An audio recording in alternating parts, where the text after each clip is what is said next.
The devils were using to transform the archons into...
Hi everyone, Aldbar here, and welcome to my live stream.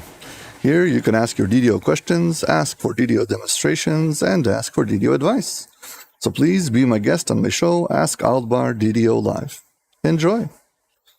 Well, finally did the move. I've got my main character from Thalanis, which is Aldbar of Thalanis, and I moved him now to ShadowDale. So, transfer went over fine. And yeah, now it's time for me to reincarnate this character into its final form, which is back to a Razor Claw Shifter. So yeah, we're going to do that now. And then I guess I need to level back up and flag for all the raids, so I can join raids on ShadowDale, the new home of this character. Fun fact, this character is Aldbar, but now he's called Aldbar 101. So yeah, that's what happens when you copy many characters over. Intentionally to rack up the numbers. I had like 129 characters, I think, at max. That was a long time to copy them over and a long time to delete them just to get this unique number. So, yep. The hope is there's not many other crazy people to want to rank up numbers that high, but yeah. We've got Aldbar 101. So let's go reincarnate. First off, we've got to buy ourselves a iconic card of wood, because this is a iconic character.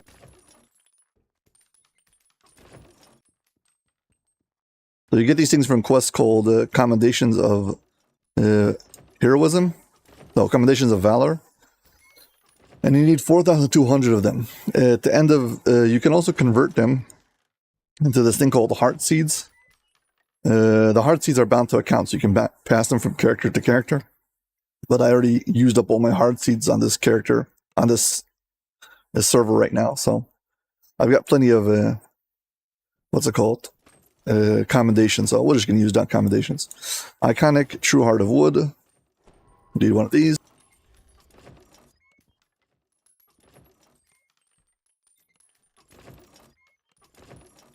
And there we go. We've got ourselves Iconic True Heart of Wood. Let's go to the Heart of Heroes and reincarnate.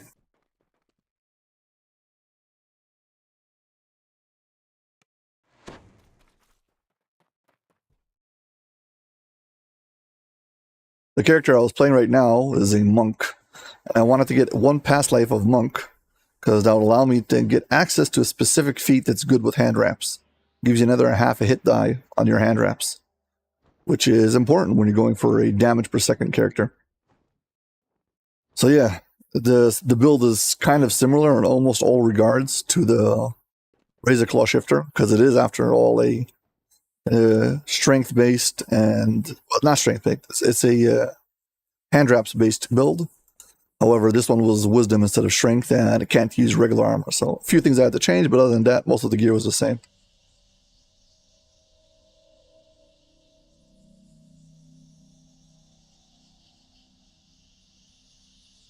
It should be able to see it now. So we need Iconic True Reincarnation. There's a regular reincarnation is once you get to level 20, you can do it. Epic reincarnation is once you get to level 30, you can do it. Iconic True Reincarnation, you can only do on iconic heroes once to level 30. So we've got this little slot at the bottom, and we need to take this Heart of Wood, Iconic True Heart of Wood, dump it in here, and now we can move on. You tell me what it's going to get a new life. I get a past life of a monk and Tabaxi Trailblazer, which is nice. Let's move on.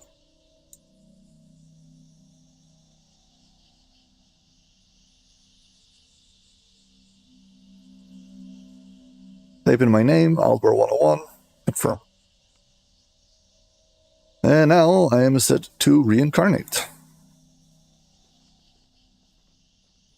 So let's log out.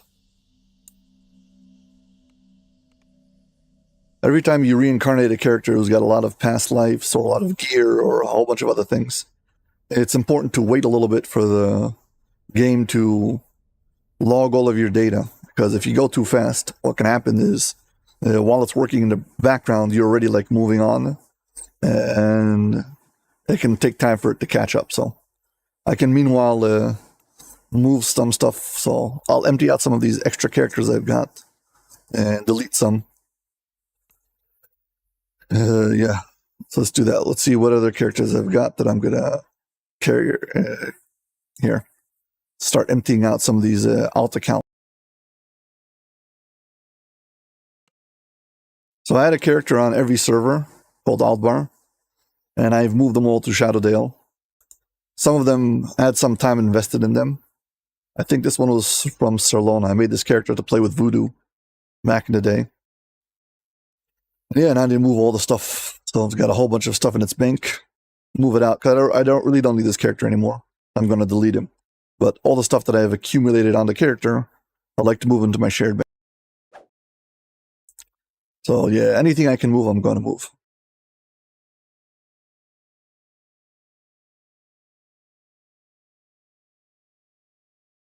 So yeah, I'm doing this as a buffer to wait, so I don't accidentally mess up my main character while trying to reincarnate it. So you gotta wait for a minute or two or three. Meanwhile, we got all this extra stuff. Every character I have, on every server I got +4 Tomes of Destiny Historic. and also plus lesser tome of learning. And now I can pass all those things to my main character. By the way, you can if you had a character on every server, you would get a Draconic Raiders reward box. I don't know if you can claim it now, but maybe you can. Either way, I have them all, and I'm gonna pass them on to my main character. This bound to character, Lesser Heart bound to character, and Farewell Tome of Destiny bound to character. Let's see what else I can pass. Yeah, so there was a certain time they were doing gold daily dice rolls. So I stepped onto every character on every server and I rolled, hoping to get the mount, the flaming mount. I never got it, but I got a whole bunch of other things. So some of them are tomes, potions, which I hoard all of them. At least they stack. Yeah, Lesser Heart of Wood. See? This was something I rolled from a daily dice. Well, a gold daily dice.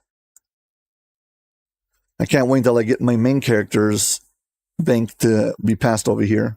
The amount of stuff I've hoarded there is unbelievable. But I'll have to wait for the guild ship to come so I can put it back on the guild ship.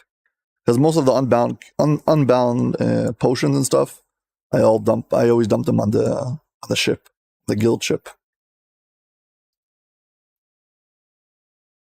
Right, moving stuff. Again, we're just doing this because I gotta wait for my other character to readjust.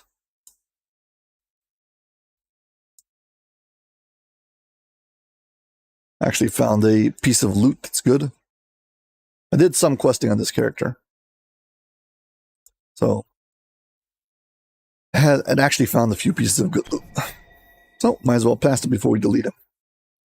Of course, I'll do that and also copy the platinum storage I've got.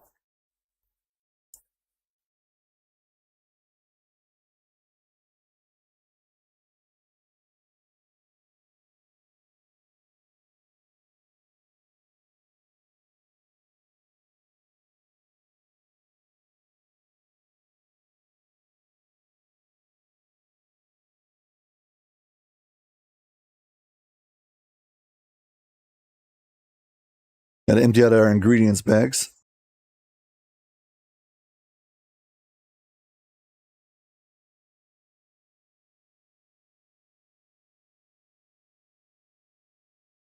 Some of these collectible bags are actually, you can actually pass them in the bank as long as they're empty.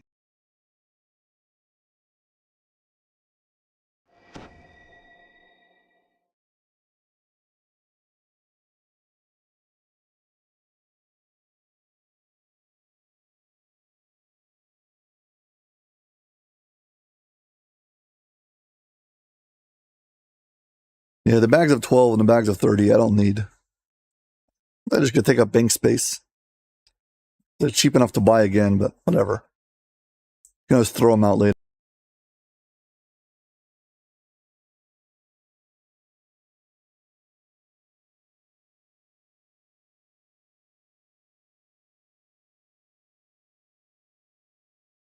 Yeah, these are the starter bags. So let's see, what is this? Some random armor? What about this hat? Yeah, I'm not going to use it. This is all the default starter gear. None of this is important. These are bound to character. Yep. Okay, let's pass the platinum.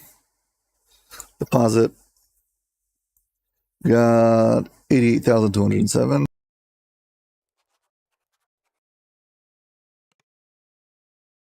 Okay, that's about it. I think we've moved everything off this character. We can delete it now. Delete it and then go back to reincarnating.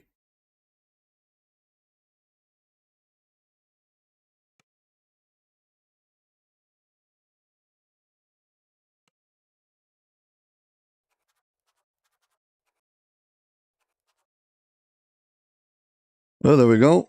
Aldbar 2. This is Aldbar of Sarlona. And he's going to be deleted. And now we can reincarnate.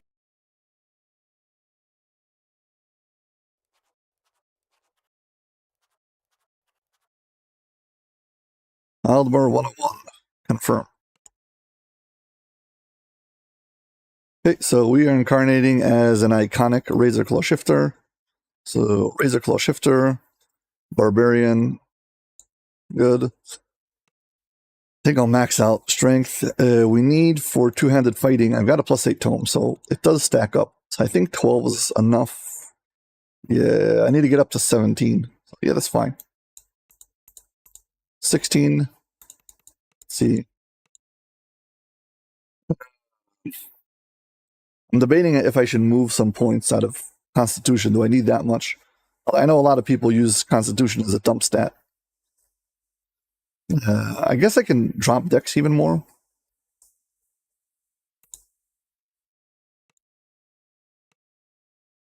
Not sure. 14 con. I usually never start with low con, but whatever. Let's try it like this. If I can always do a epic reincarnation. I'm probably going to do at least one epic reincarnation. And if I don't like it, then I'll change it then. So yeah, let's dump con and give 2 more to strength. Calling this dumping con, whatever, but fine. So let's max out jump. Use magical device and tumble. I need all these skills. I need some perform. I don't need that much.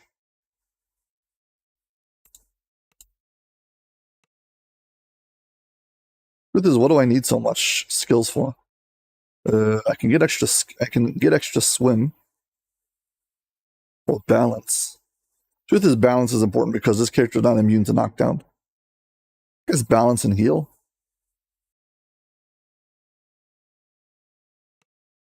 Here's the thing: my heal scales off either 100% of my positive spell power or 200% of melee power, and I'm not investing in my positive spell power, so my melee power is what I'm healing off. So investing in heal is kind of a waste.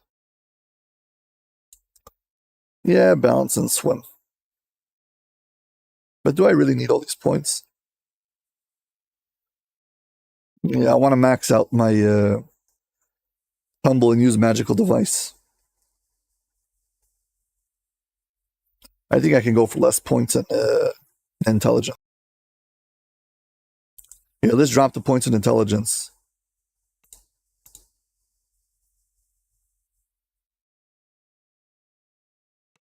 I just can't handle the 14 con. Okay, fine. Fine, let's do this. I have to take off 2 points for someplace.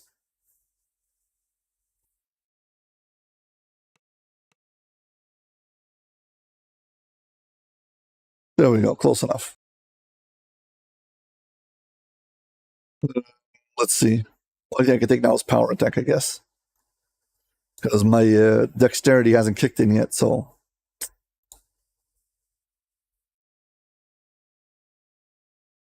There we go.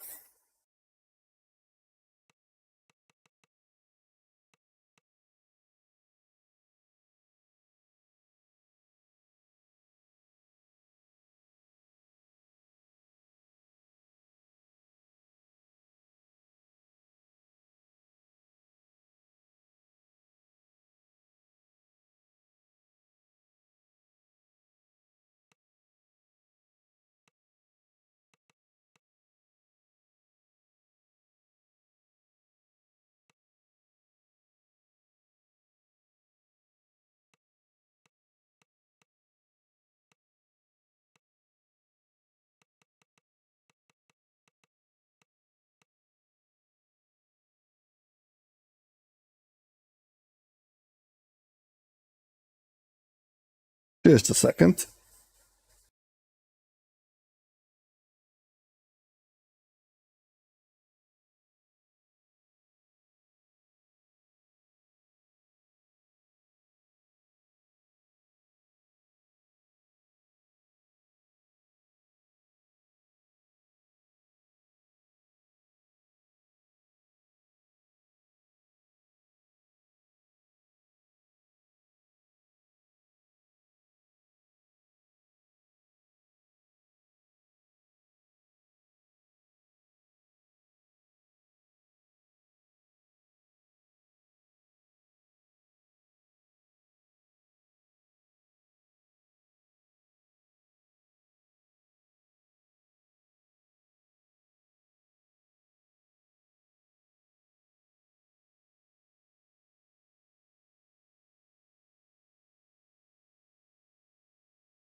For some reason, whatever, I lost a piece of paper that I needed. Whatever, we'll be fine.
Yeah, there we go. Close enough.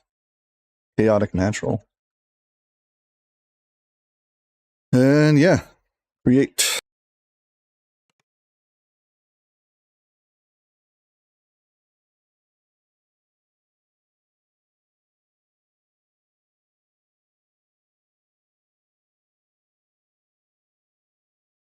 Once again, at this point, it's important to not rush the process, and it needs to load in all of the stuff in the background. So it's going to take a few minutes, especially if you have got a few past lives. And so yeah, I'm going to go empty out another character. So this character was. Truth is, I'm not sure I want to delete this character. So let's take a different. Yeah, this probably has nothing.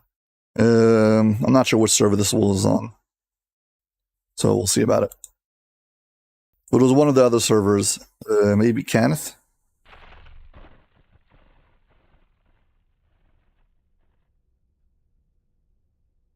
I think it was on Kenneth, but I'm not sure. Either way, I'm going to get rid of. I passed all the stuff, and yeah, plenty tones of destiny.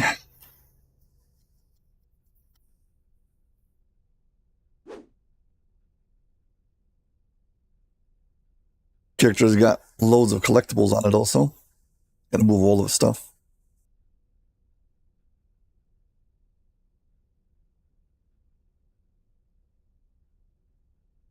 It had a whole bunch of collectible crates, and I unlocked them, so.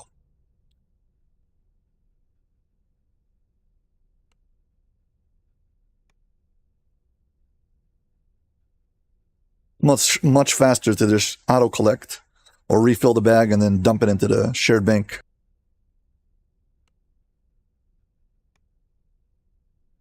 Yeah, now it's no longer fully full, so I know that was the last time I need to do that. So that was my gem bag is empty, collectible bag is empty. Let's see, tiny ingredients bag. Dump this one there also. Then we can start passing all the rest of the stuff.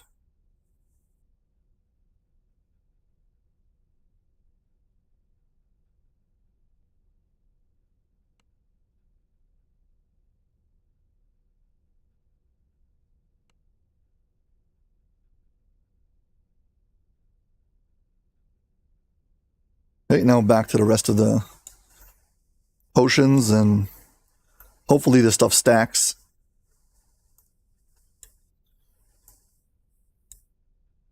Can't have my bank get too cluttered. And we can delete this character because we don't need it. But I'm going to take all the stuff off of it first.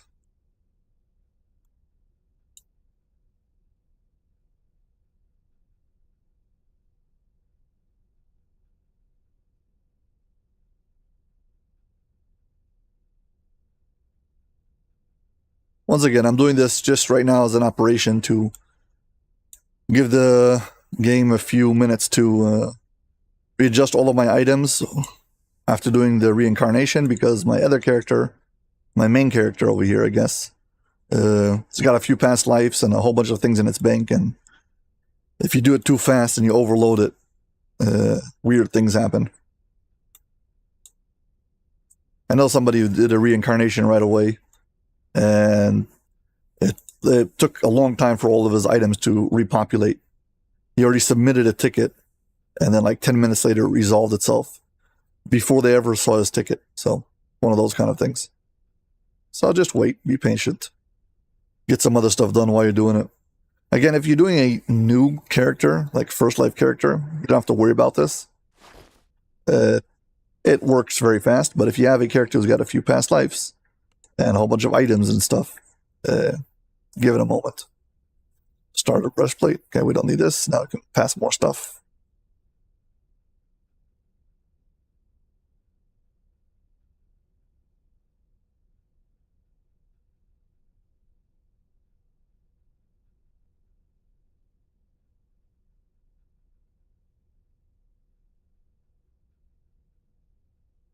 I was doing daily dice rolls, so I've got a whole bunch of things I got from gold rolls, tons of Sentient XP, Sentient jewels, jeweler's kits, and whatever. Oh, that one's bound to a character. +5 lesser heart of wood. So that's like a really good item. This 20 +20 lesser heart is bound to character. So just these are old items.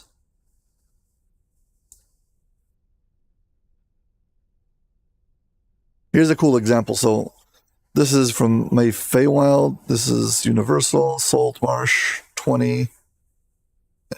Yeah, these are all bound to character. But Raiders reward box. You might have this and you might like wondering to yourself, what can I do with this?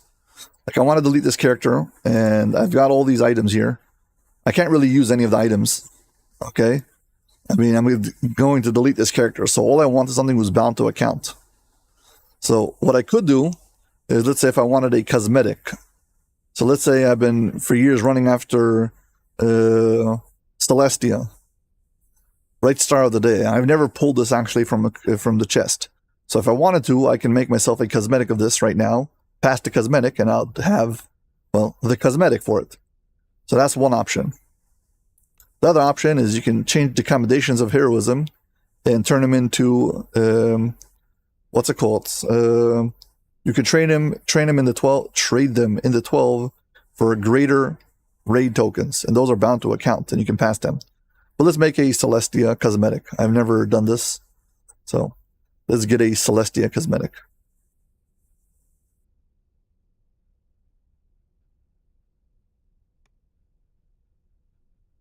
First, I'm going to make sure I've got a Mirror of Glamoring.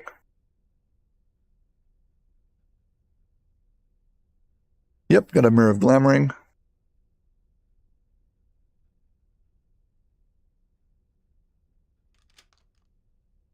So yeah, let's get ourselves a Celestia. Just for the sake of it, I'll get 2 because if I want to run a pair of them, I'll be able to have in each hand. But yeah, I don't want to have to do this again, especially if I add a cosmetic to it and I mess it up somehow. I don't have the original, so fine.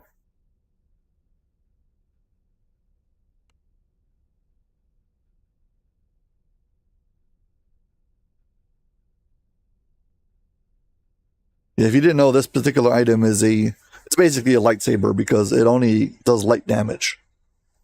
And it's considered a short sword, but it can strike through like a bastard sword. It's an actually interesting weapon. We're going to make cosmetics. So we drop the Celestian here, weapon glamour. Create cosmetic, 1. Then we're going to do 2. Do I use Dungeon Helper? Yes. Am I endorsing it? No. If you get in trouble because you use it, that is your problem.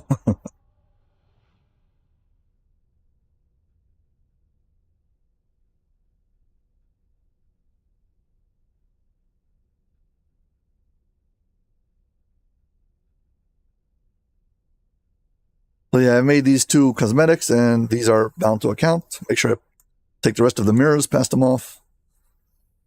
And I guess we can pass also the cash.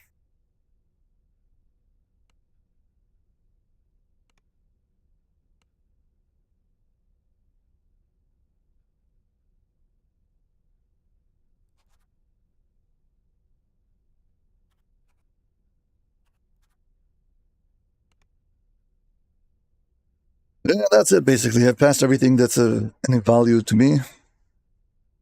All the rest of the things over here bound to character. Passed everything into the bank. Got myself cosmetics. These are empty.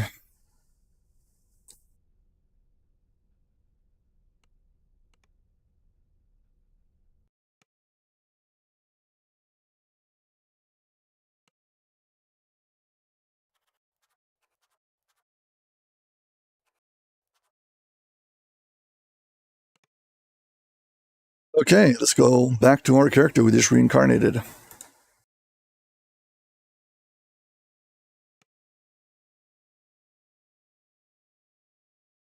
It's creating the TR cache now. Just a second. Let's get rid of all my items. Let's set up our character.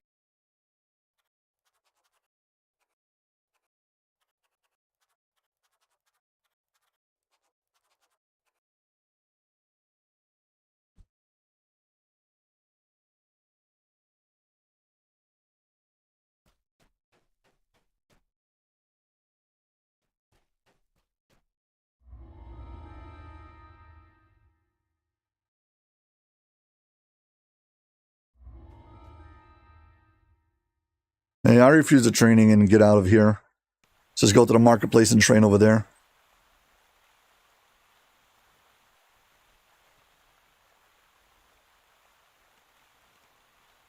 Find the fastest way to get to the marketplace is to use a transport through all of whatever it is. Uh-huh. So you noticed it? Yeah, I am Aldbar 101. Well, what's wrong with that?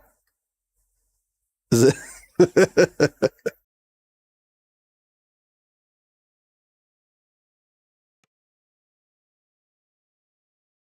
I'm gonna have to live with a number. Might as well be a cool number.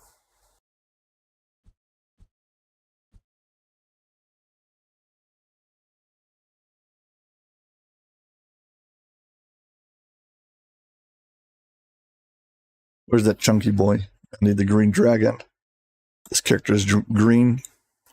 Cosmetic needs to be green.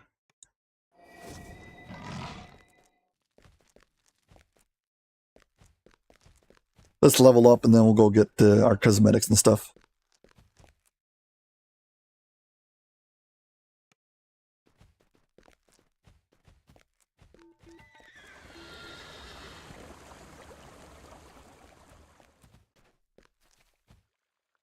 Sorry about the ads, I'll wait.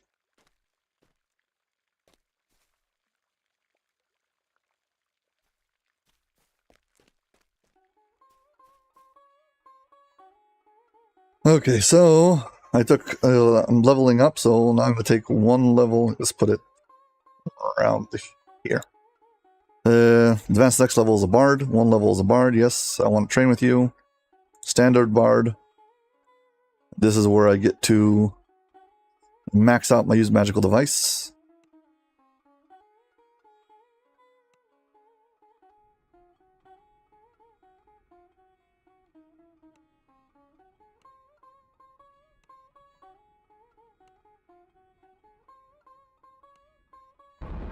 Hey, got my one level of bard, and now I can go back to barbarian.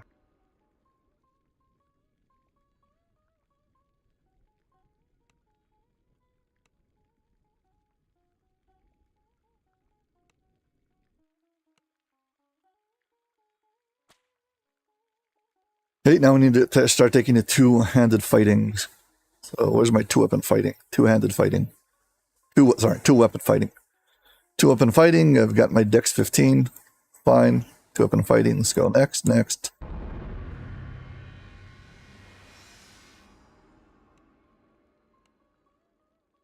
All about strength. Use magical device, tumble, jump, next. Yeah, I'm currently leveling up my character. They can use magical device, tumble, and jump. These are the primary ones, and I'll have a few extra points as my tomes kick in.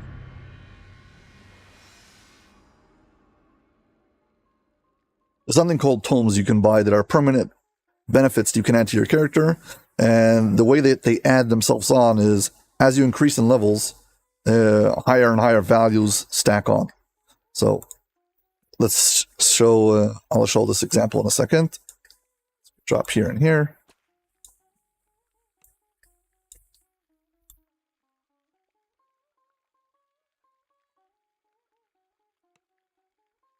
So I've got inherent charisma, so it says I have it 8 times. That means I've got a +8 tome. But at level 1, I'll get +2. At level 3, I get +3. At level 7, I'll get +4. Level 11, I'll get +5. Basically, you'll add another 1. So as I go up in levels, it will increase. And intelligence is the one I have for that increases your skill points. So as I level up, I'll actually have more skill points per level. I'll be able to spend it on more things. Let's keep on leveling up meanwhile. Using magical device, tumble, jump.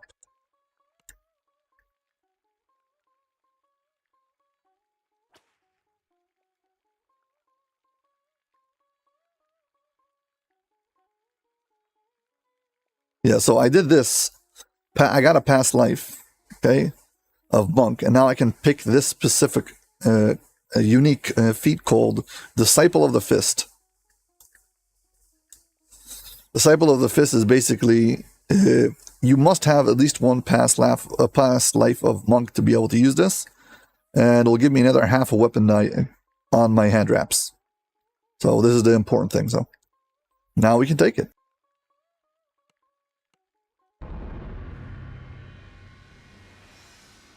See, now instead of having 5 skill points, I get 6 skill points because my intelligence is increased.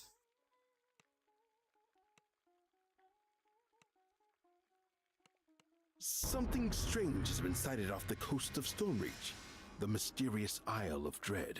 Speak to Wolf, the gatekeeper in Stormreach Harbor, to learn more about this land of dinosaurs. I've maxed out my jump, tumble, and use magical device. I have perform. I don't need much more than that. I guess we can start putting everything else into, put it all into balance.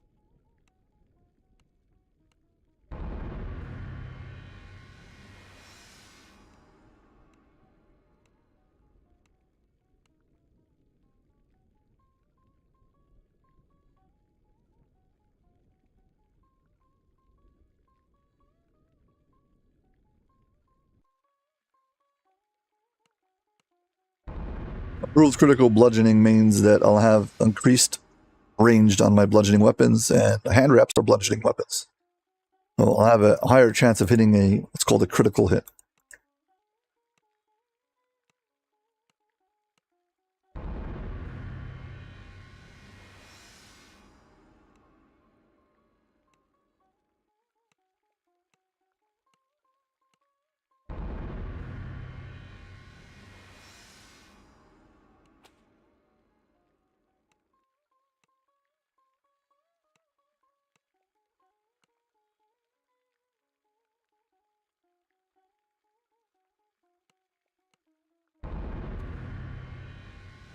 Improved to weapon fighting means I'll have more chances to do a hit with my offhand.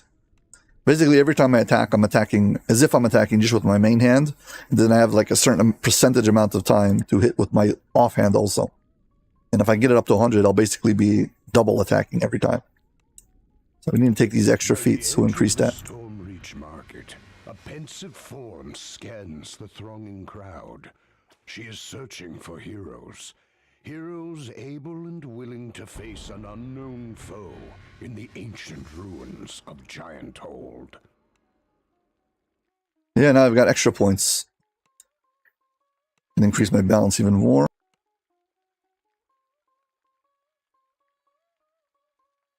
Yeah, so if improved two-weapon fighting gave me 60% on my offhand chance, now greater two-weapon fighting means I've got 80% on my offhand chance. The city of Stormreach is abuzz with the news that a ship has arrived to ferry passengers to Sharn, the City of Towers. The ship's I'm level captain 15. 6 heroes looking for a grand adventure in the clouds. Speak to Captain Alban Dranmore in the Stormreach Harbor to set sail for Sharn. When you become a iconic character, once you get to level 15, they give you this starter gear, default items, and you can equip them. I might have better stuff in my bank, we'll go check, but this stuff is kind of passable. The problem with this particular gear is they've designed it in such a way that if you try to change out a single piece of gear, your whole gear set falls apart. They knew exactly what they were doing. They were being annoying about it. So they basically wanted it so you can use it, but it's not optimal. It's kind of what they were going for.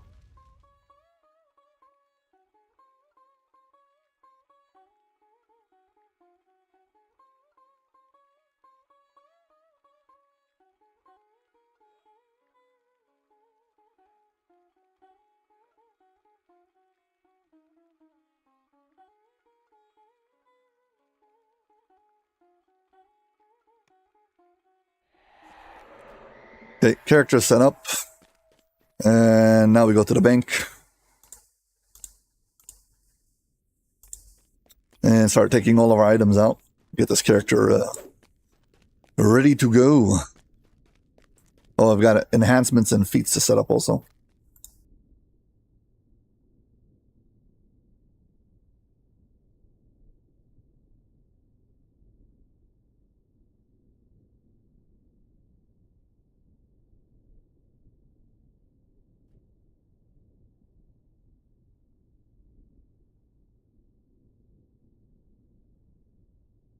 It's a shame you have to reset this thing up every time.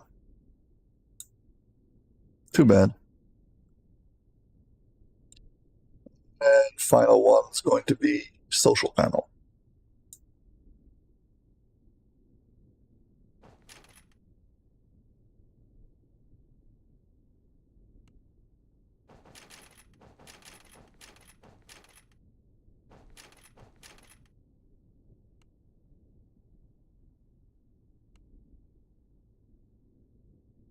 Okay, enhancements. We don't need Bard right now.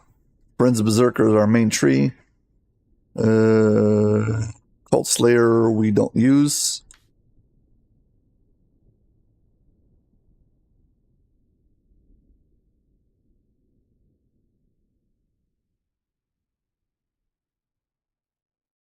Okay, here we go. Friends Berserker.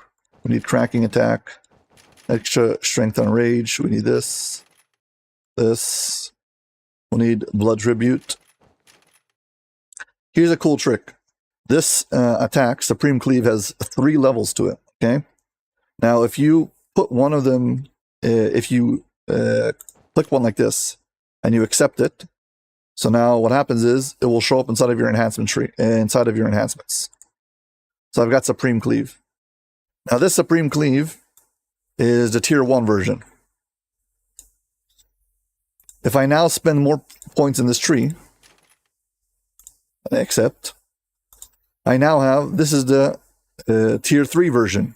I can no longer see the tier 1 version inside of this menu. It disappears. Now, usually, if you take a higher tier version, it suppresses a lower tier version by having the same cooldown.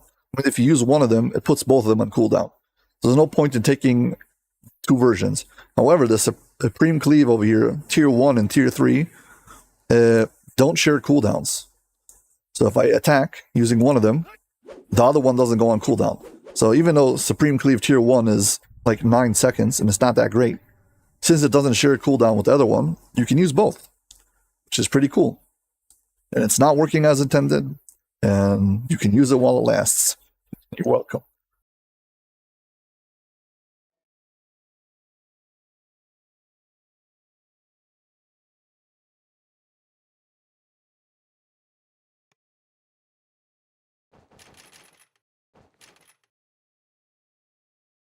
Hey, what else do I need in here? Yeah, I want to be able to sprint. Oh, sorry, I need to take strength. No, this is Constitution. Forget that. Action boost speed.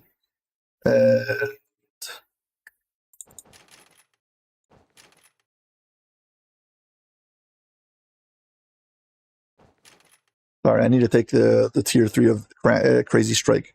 This is very important because as long as I have Cracking Tack active, I'll get another +2 to my weapon damage, which is crazy powerful.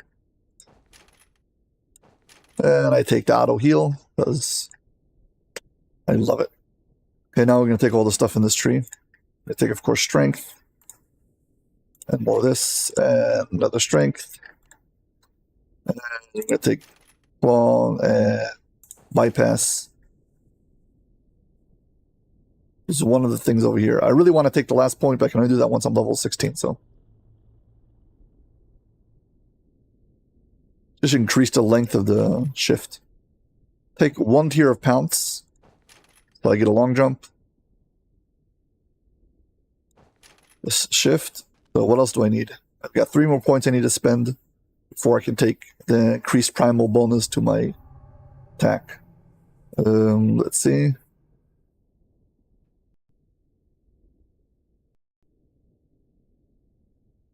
Let's increase the duration for now, before I've got endless amounts of them.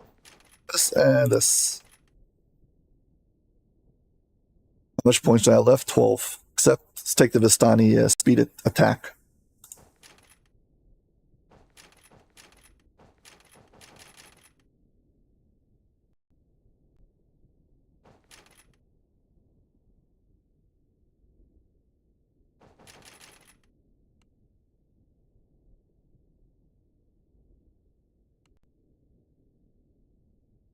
Okay, spent all of my action points. I've got to set up all the... I already have the 2 Supreme Cleaves. I want Cracking Attack to be active at all times, so we put that on first. Then we put on the normal Supreme Cleave, which is 3 seconds. Then we put on the 9-second Supreme Cleave. And then we're going to put on, for feats, whatever it's called. Let's drop this here. If I want to use it. Can't find it now.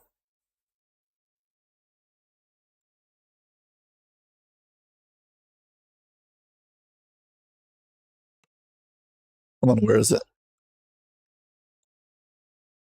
Thunder. There we go. We filled up our bar with attacks.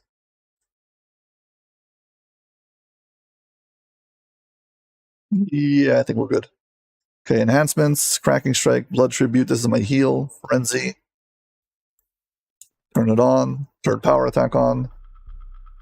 Sprint bonus. That's slot 4. This is slot 5.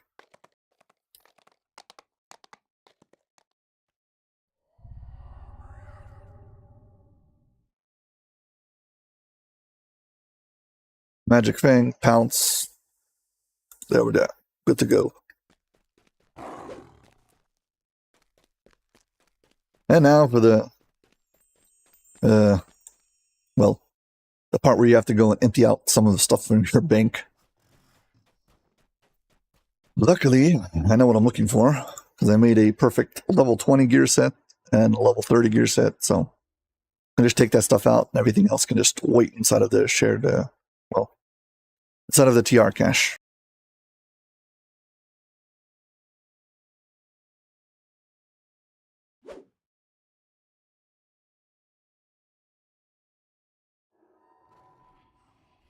Hey, it kept the names of the tabs. Nice. Got the main, I've got my end game gear and level 20. So let's look for things from 20 to 24.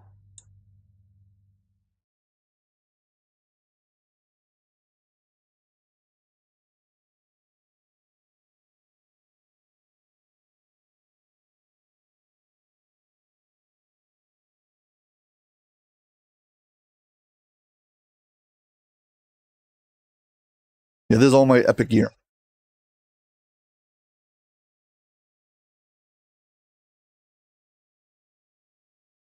I'm just going to put in the 20 tab.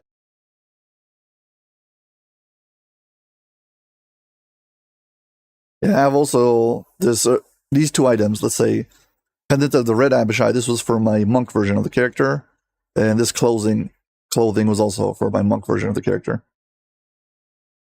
So are these boots with insightful wisdom. So is this belt with the wisdom in it.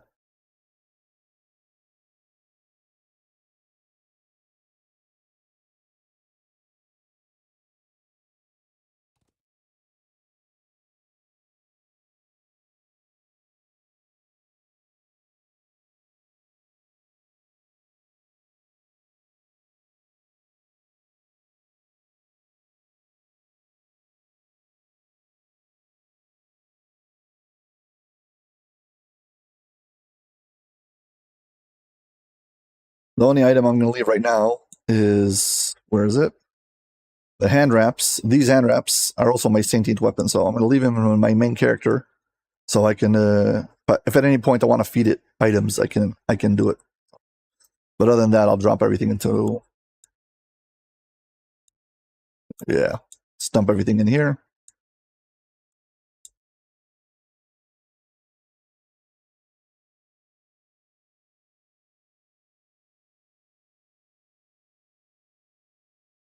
There we go.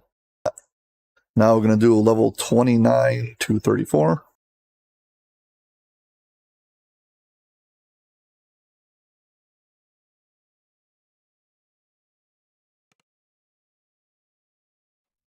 Go.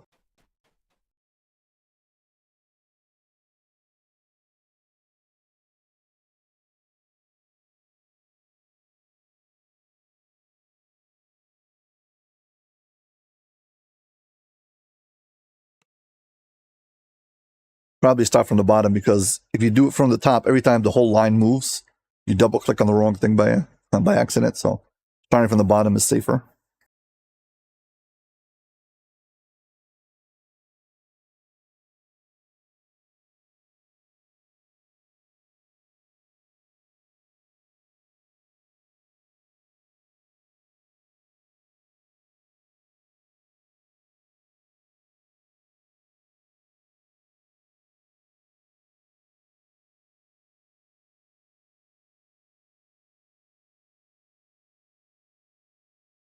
Hey, come on.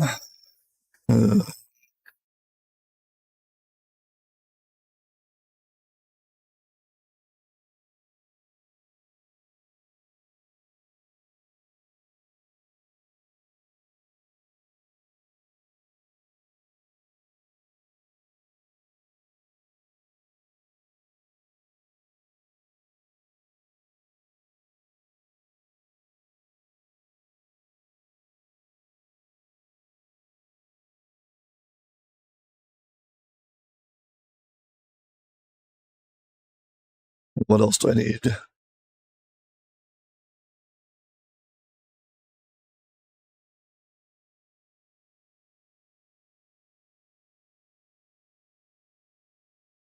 Yep.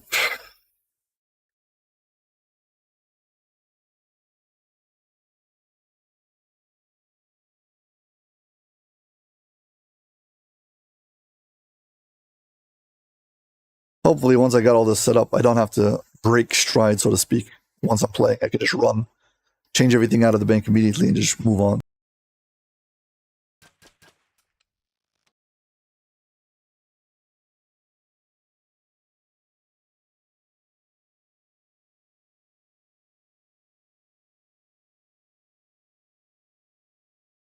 Hey, I think I've got all the stuff I need. If I'm missing one or two pieces, I'll get it then. Not sure what those are. We'll see later.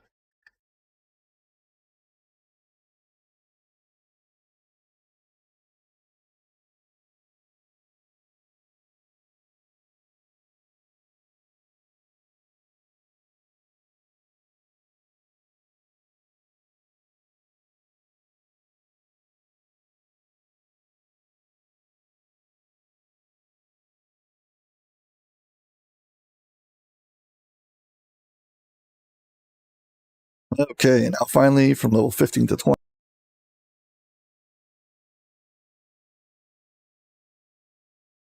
Actually, from 15 to 19. You know what? 14 to 19. Yeah, the Eladrin Cleric. Super powerful. Which one of these did I craft on? Credible potential. Yep, this one. It's going to go in my 20 bank. It's actually level 18, but whatever.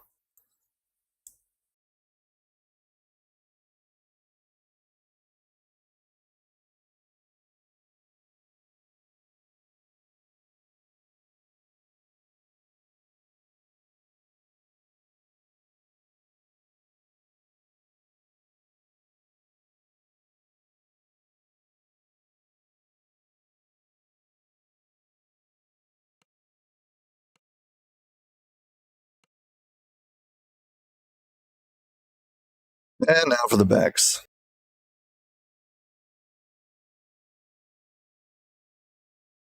Oh my gosh. Start taking out XP because I need to use it eventually.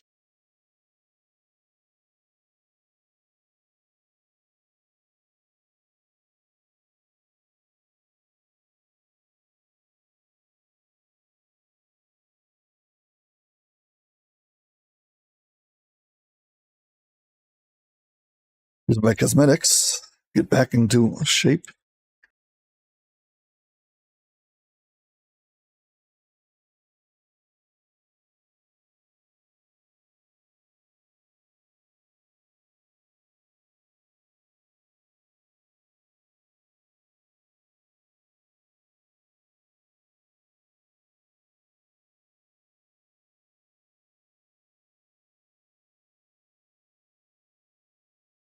Too bad this operation takes so much time.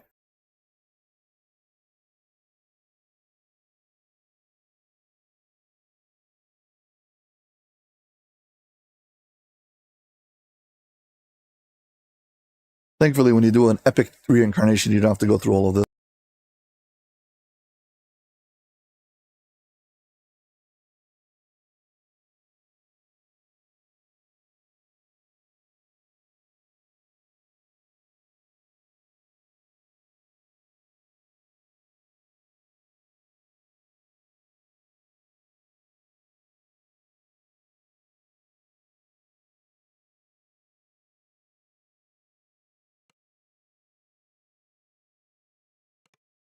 Let's consume some of the extra XP.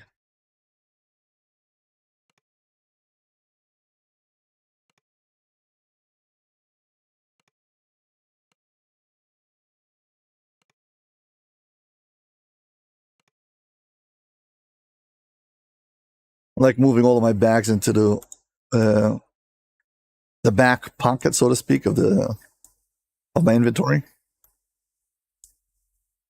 Those collectibles. Now, here go the ingredients. Then we do gems.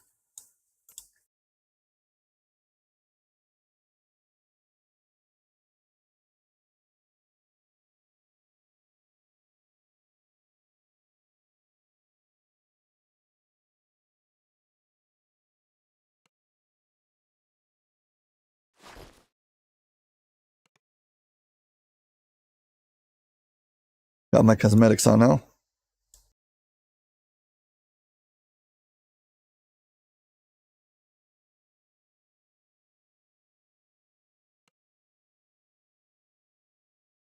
Oh yeah, this is medium soul bag. Tapestry, and this is augments. These two over here, this one.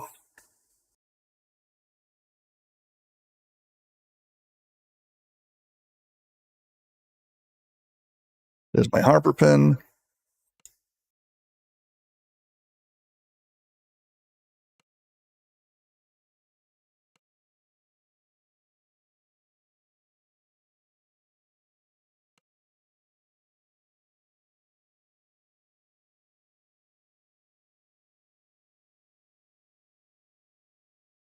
You ever have to remove curse and remove disease? So the order is always in alphabetical order. So C, D, curse and disease.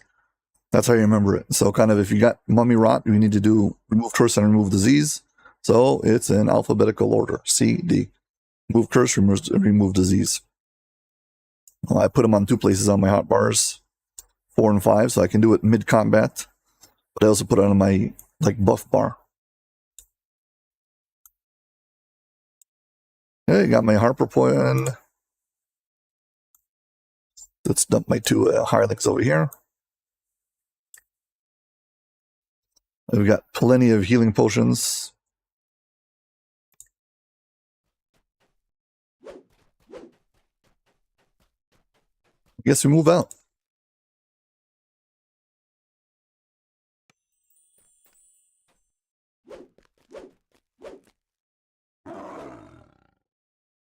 I need to visit the ship and get my ship buffs. This character has not been on the ship yet on this side, so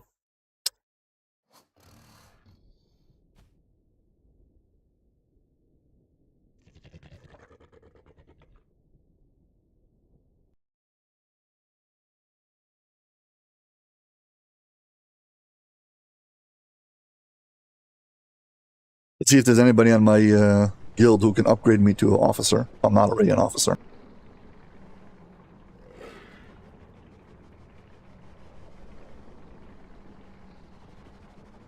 I am stuck.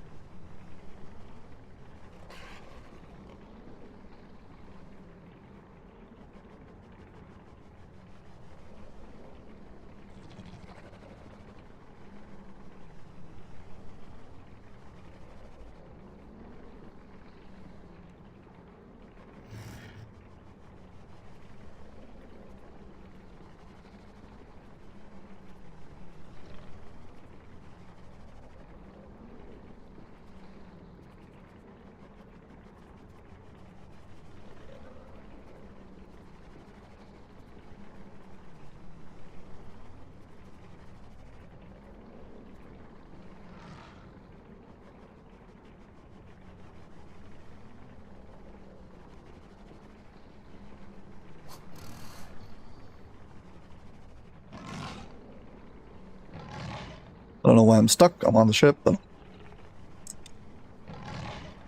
unstuck.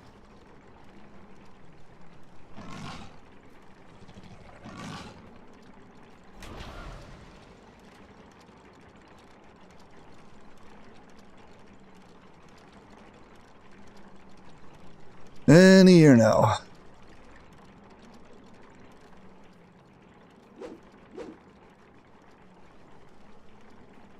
The buffs haven't triggered yet.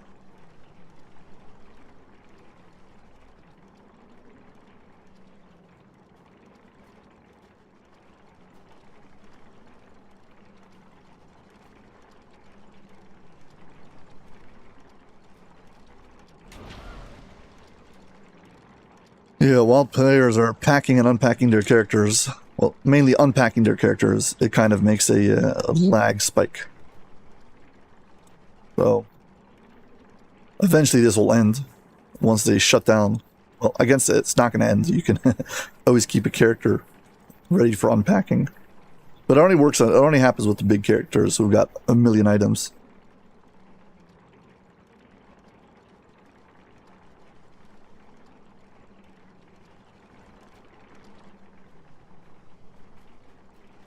I'm going to get off the ship. It's too laggy. If I can.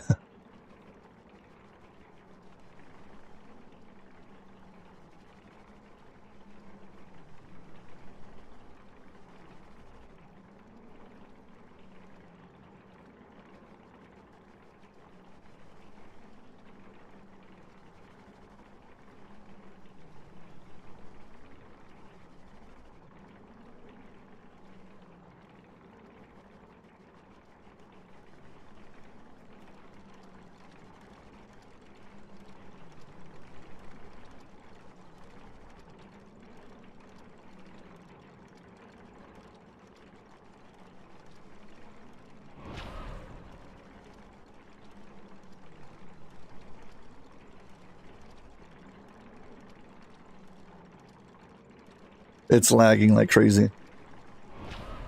See if it'll actually send me to Salt Marsh. I can get off the ship. But I got my ship buff, so that's the important part.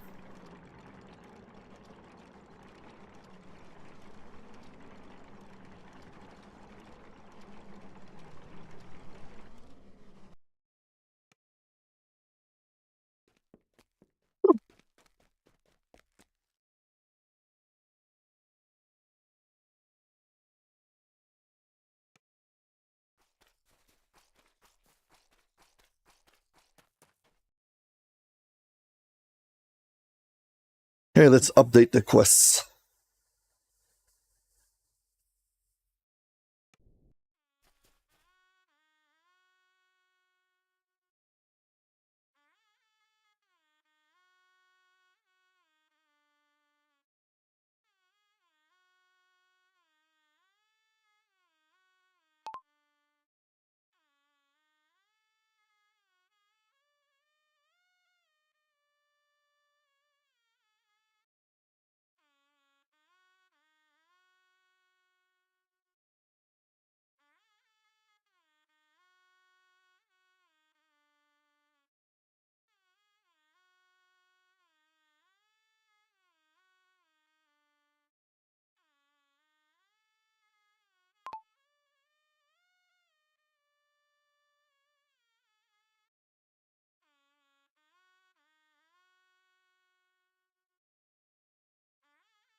Okay, so we've got a whole bunch of flagging we need to do.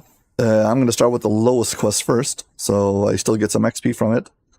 And Vault of Night is the first one on the requirement list, so we're going to go do that first. I've got Vault of Night, I've got, I forgot the name it's called, Twilight Forge. This character is on ShadowDale. I forgot to change it, thank you very much.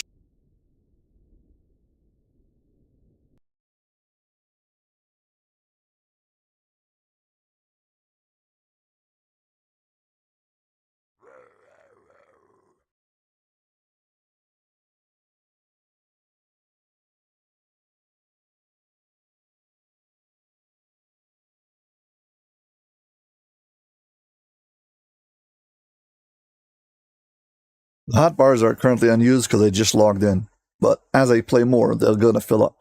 So since it's inevitable, I have them already opened immediately. One second, I need to change the server name.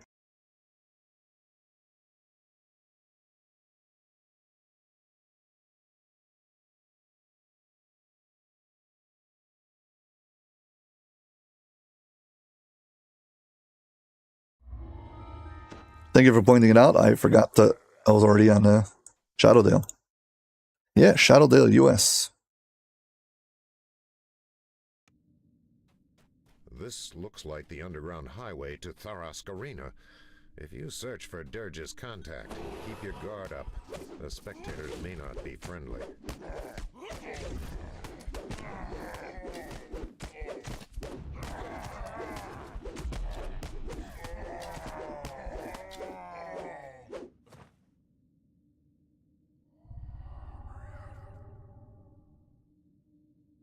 I need to go get my hand wraps from Barovia, so I have a little bit of a better weapon until I get my adamantic knuckles for level 16.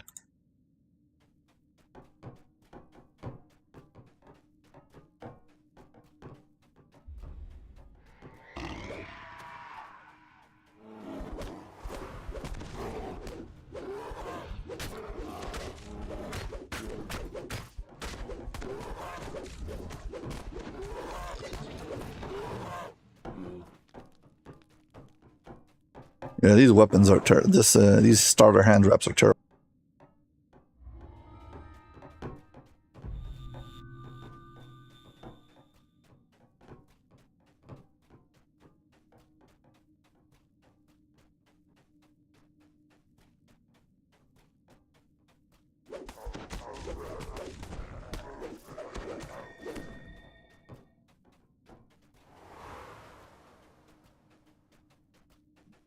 The gates of Storyline here is sent to an arena to steal a big great axe.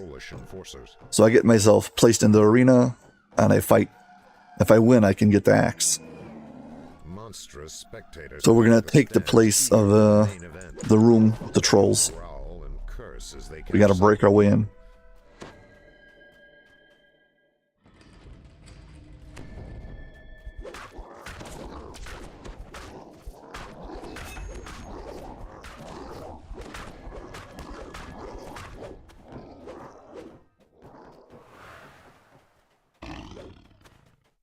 Typically when I make melee characters, I always go for the dodge, mobility, spring attack line. This particular character doesn't have that many feats, but since I'm in Razor Claw Shifter and I get Pounce, so I already have a long jump, so I don't need two of them. I mean, it's nice to have two, but I can't afford it on this character.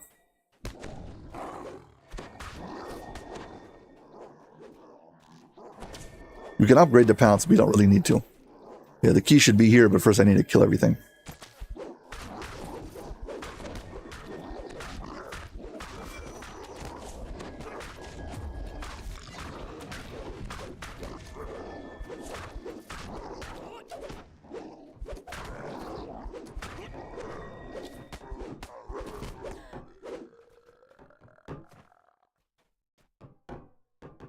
Where's the key?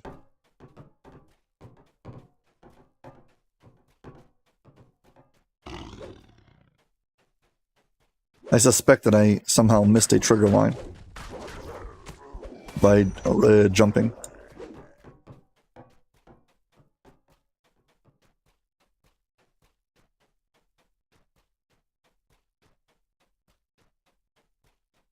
and no key.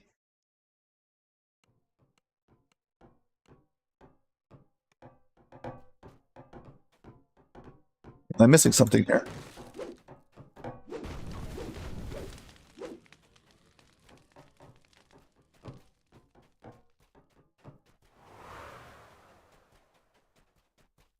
Well, this is a new one.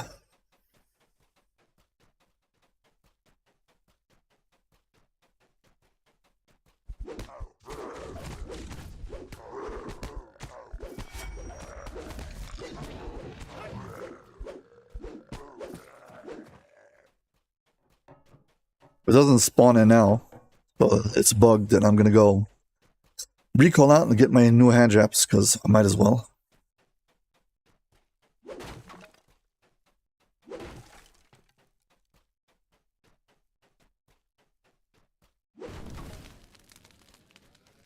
Yeah, here it is. Yeah, somehow I skipped the trigger line. I don't know what I did, and it didn't spawn in, so. Whew.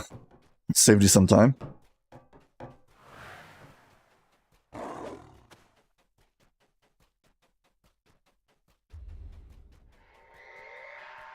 But my characters that I'm planning for, Moonsea and ShadowDale, are coming along just nice.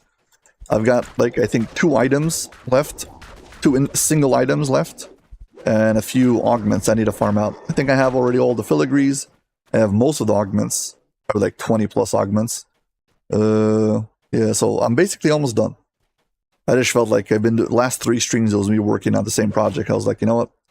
Do something else. And I just finished copying this character over. You haven't noticed this character name is Aldbar 101. And if you can figure out how that's done, you'll realize that that takes a lot of time also.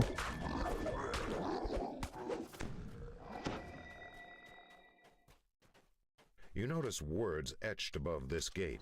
Ready Room 1. Inside, scarred and muscular trolls wait restlessly.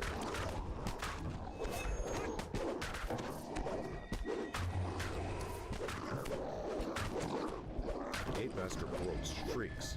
Well, here's the shrine, so if you're enjoying the stream, please follow on Twitch, subscribe on YouTube, thank you very much, and hit like. Don't forget. Yes, trolls are ready. We're going to be presenting the trolls. The promoter shouts, "We have a last-minute team for today's bloodbath, all the way from Stormreach." Angry howls erupt from the crowd. What tipped them off to the fact that we're not trolls? No reason to worry. Crusher's kobolds and the Mudwallow ogres are hungry for blood, and they're joining forces against the Stormreach team. Yeah, first you get kobolds and ogres, then I think it's mephits and some other thing, and minotaurs. And then you get all 4 together, and then you get to fight the arena boss.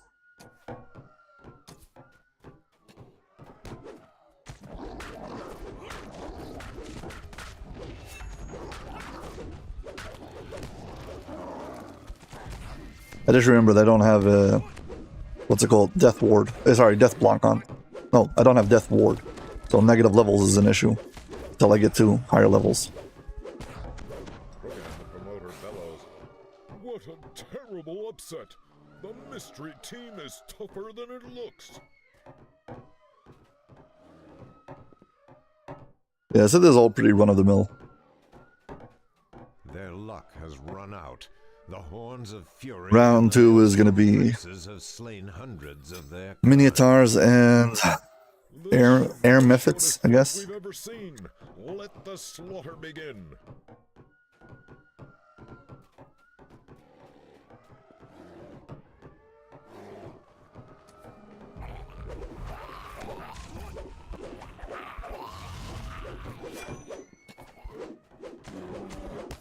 Mind you, I am over level, so it's not really a fair fight. I'm level 15 and this quest is, I think, 8 by default. Who could imagine such a disaster? So many great gladiators slaughtered. Yeah, this quest is level 8 by default, so it's level 10 on Elite. So I'm 5 levels above it. It's time for an all-out showdown. Fresh fighters from all 4 teams have armed themselves for battle. Their horns are sharpened and their weapons are drawn. Our brave fighters are entering the arena. The battle is on. Okay, come on.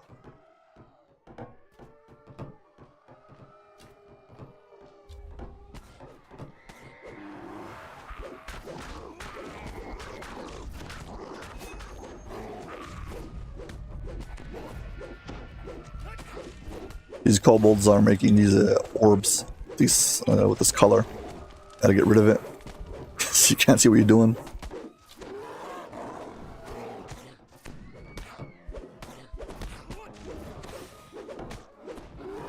Rogan's voice is hushed. The Stormreach team has spilled a sea of blood today, but it has not yet sailed to victory.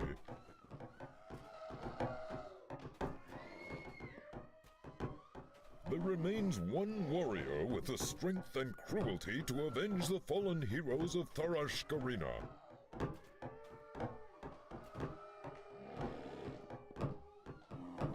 Positive spell power, so that's heal, is the one you want for your healing.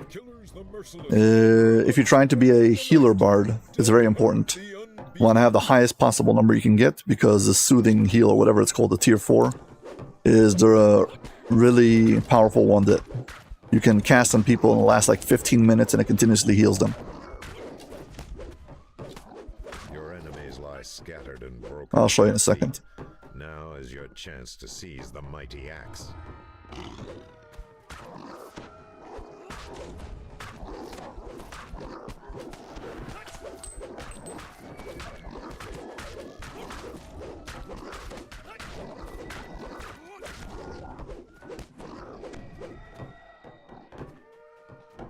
Go get some free loot, and I'll try to show you what you need to know for Bard. I have one level of Bard on this character, so I can show it off.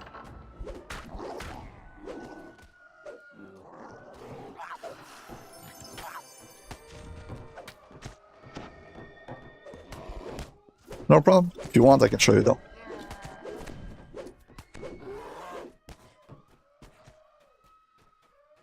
We want to get a feel for just how strong Bard healing is. I have a video of me soloing Mark of Death on Elite, and that character has only 4 levels of Bard. And at the end of the raid, I'm trying to kill myself because I've got a bug that's ticking away damage and I can't open up the end chest. And it was nearly impossible. Just to give you a concept of how strong you can get the Bard healing to be. I had to like wait it out. There's no way to dispel it, so if you get it really good, it's truly awesome.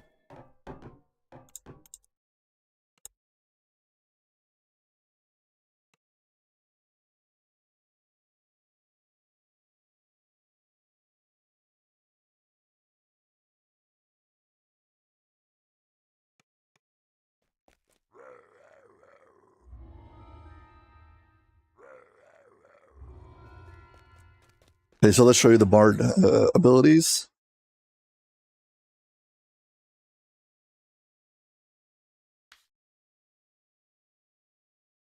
It's not a spell singer, so tier 4. Inspiration Melody, Soothing Song. This ability, you cast it on somebody, one target, and basically you want to take all the things in this tree that add more levels of Bard, so it stays for longer. It's 1 minute per level. And this scales off of your, what's it called? Positive spell power. And it does not crit. So having a crazy crit profile doesn't help. You just want to have your base spell profile. So if you look at your spell powers over here, spell damage, you have a whole of them, and close to the bottom, 4 from the bottom. 1, 2, 3, 4 from the bottom, yeah. It says I only have 17% spell power. You would want to get that to 400 or 500 at least. And you can get closer to, yeah. Sorry. I'll go again. I'll just start from Bard. So inside of Bard, you've got Spell Singer, the tier 4, Inspiration Melody, Soothing Song. This is the ability you single target cast it on a target, and he heals up while it's on him. You want to take from this tree everything who increases the duration. Anything who increases the level by 1 you want to have +1 because that will mean it will last for longer, and you won't have to cast it as much. And it scales off of your positive spell power, but it does not crit. So if you look over here, there you have it chance, 4 from the bottom, spell power positive. Mine says 17. I don't have a crit chance, or it doesn't even crit for a lot when it does crit. Crits for 0%.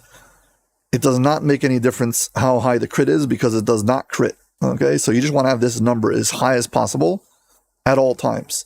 Because every time it comes to tick, it will check how much spell power you have at that moment. So if you just like boost up very high and cast it, as soon as your boost drops back down, so the amount of healing will drop down also. It's reactive to how much spell power you have at every moment. So you really want that number to be as high as possible and positive. And when it comes to skills, the skill heal increases your positive spell power. There's a spell, usually people take, where is it? Spellcraft. This is what you need to increase your spell power on most spells, but some of them don't. So like repair is for your repair spells, and heal is for all of your positive healing spells. So you want to increase heal as much as possible. Yeah, that's about it.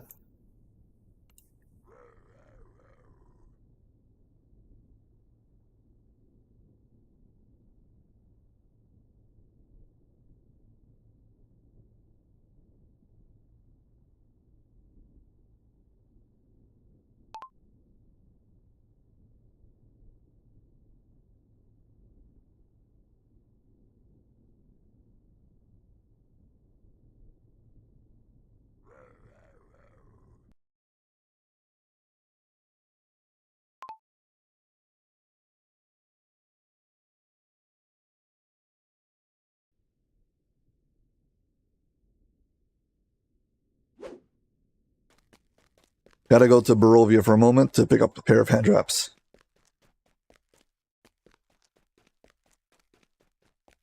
Positive does not get affected by spellcraft. Spellcraft is most of the spells, but not all of them.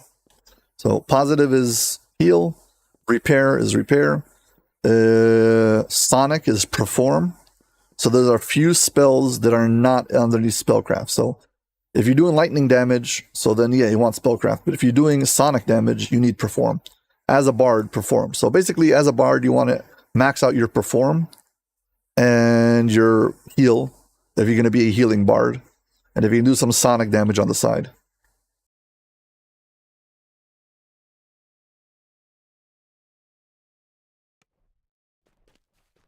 Spellcraft will only help for the other spells you use. So I don't know if you're casting, using lightning damage or whatever it is.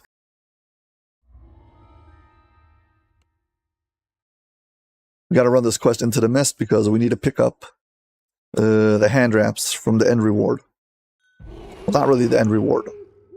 We're going to have to come back to here and do all of Into the Mist for the flagging of Curse of Strahd, but we'll do that soon.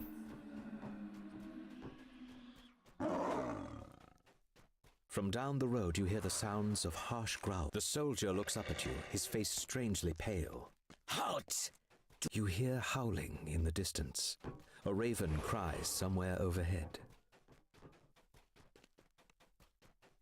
Why would someone put so many scarecrows to guard a road in the middle of the forest? What do these straw men keep away?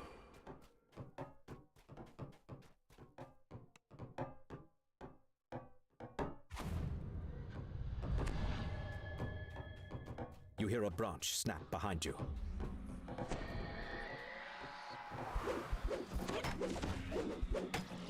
Gotta get rid of these will-o-wisps. I don't have anything to protect me. I have no shield. And I don't want to get struck with fear. Then I can get rid of all the rest. The scarecrow clatters to the ground. As you recover, you realize you can hear noise from up the road to the east. Hey, quest done. The same way you came. Let's go pick up the hand wraps and move on to the rest of the Vault of Night quests.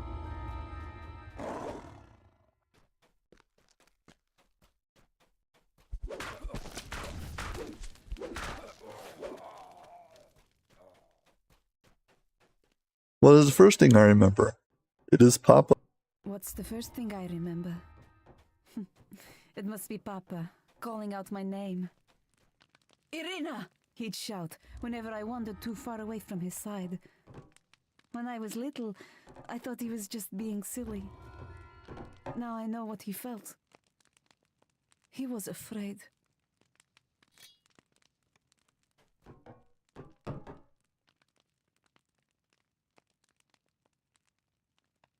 Okay, now we go to back to Vault of Night.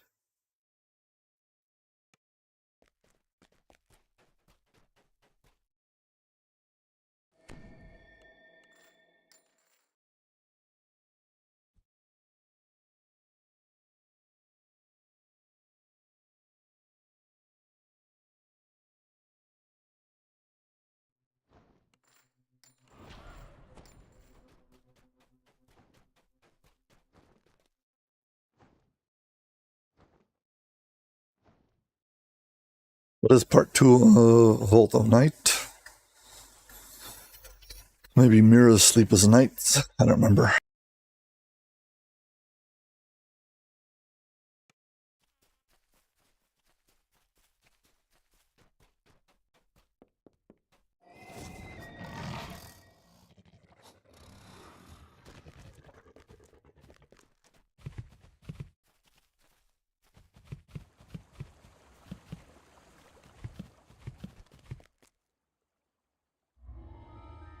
The Prisoner. Is that the name of the quest, or is... Let's see. The Prisoner. Let's update it.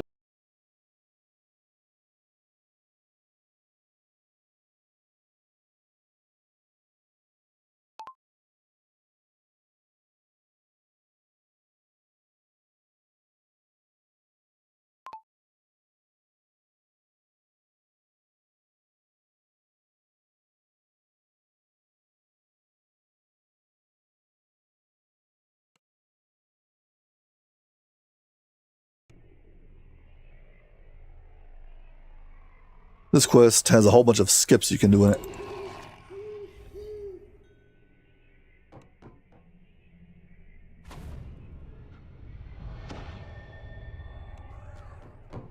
A beautiful elf maiden sits by the fountain, lost in thought. This is the only beholder you have to face, the one over here. A beholder roars, hungry for slaughter and ready for a fight.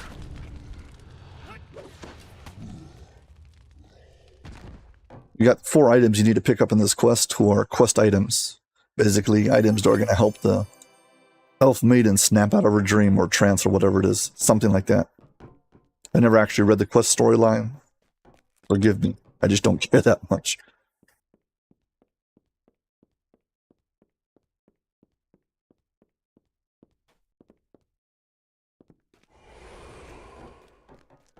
You can actually skip this entire maze. The only reason I'm going through it is because, oh well, I want the collectibles.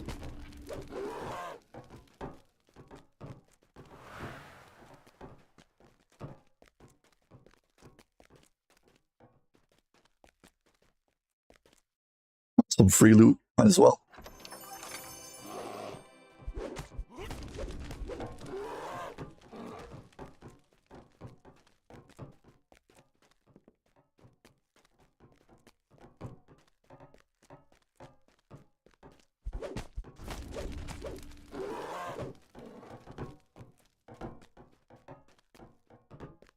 Collectible.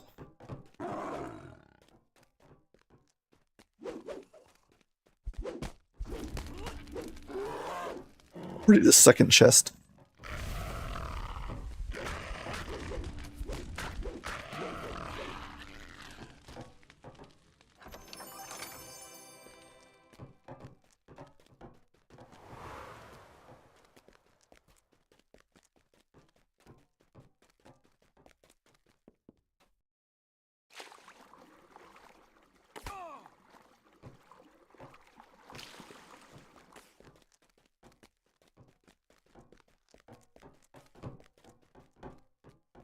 Two collectibles.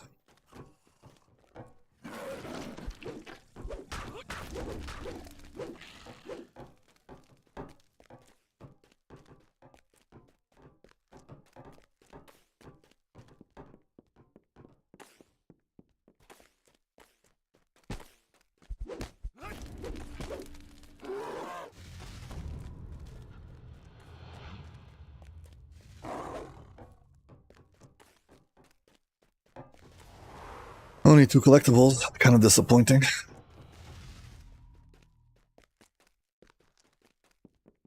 Yeah, you go through the maze to end up over here. On the far side. There is a way to skip and go around the whole maze.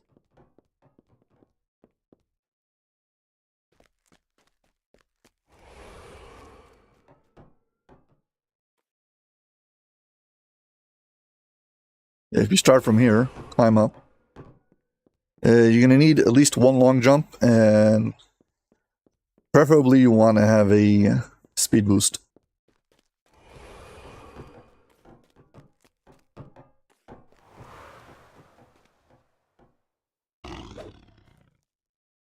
Whoops. I needed to jump from the higher level.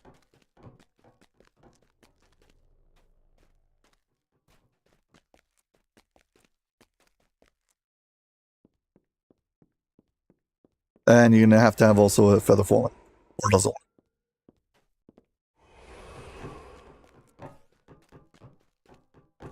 work. Long jump off. Good.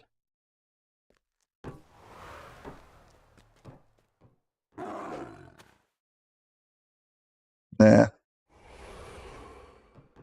I'm not getting it now. Probably should try it when I have 2 long jumps and not 1. Whatever, we'll just go through the base. Go directly to the end. By the way, on Epic, there's 3 runes inside of this maze that you have to find. So, you have to go much deeper into the maze and find the runes. But, hey, look, found my last collectible. But in this particular case, you don't have to do that. You can just skip half the maze at the bridge right over here.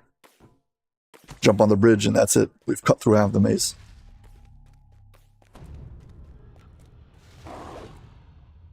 There we go, through it already, so it's really not that long on Heroic.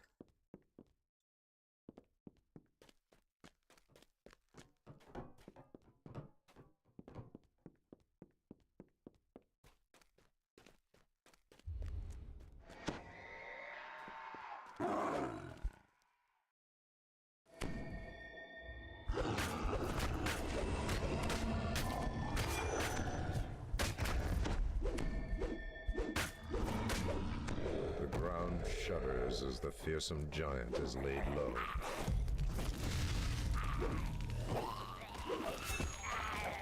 Yeah, this is our second item we need to pick up. King Stolt's pets won't be causing you any more trouble. There's 4 more monsters that spawn in here, kind of late. They're the latecomers. Haven't woken up yet.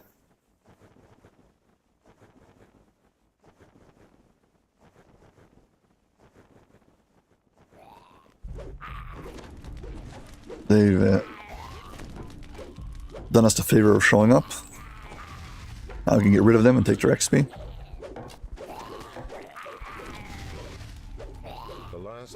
All 50 of it. Okay, now the last part over here, this is kind of hard to do without a long jump and a sprint boost, but you can skip at least half of it without any of that.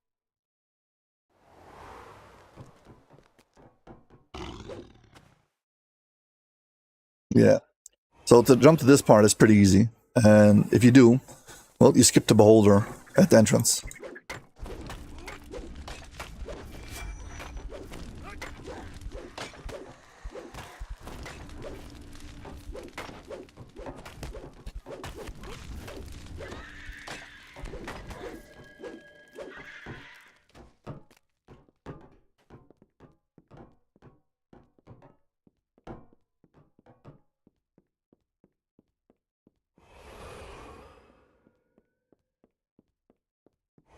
Third item is right here, up the top in the center.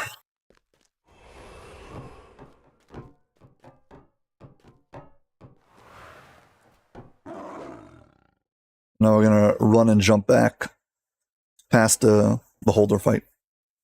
Get right to the center.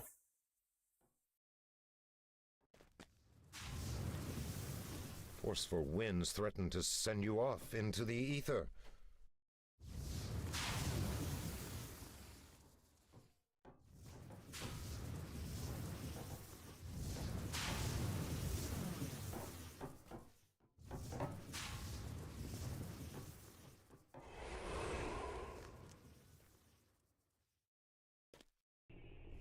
beholder Whoops. roars, hungry for slaughter and ready for a fight. You're careful not to jump here, and you jump past this little line over here. So you never trigger the beholder. I landed on the wrong spot. Whatever. Sorry. My bad.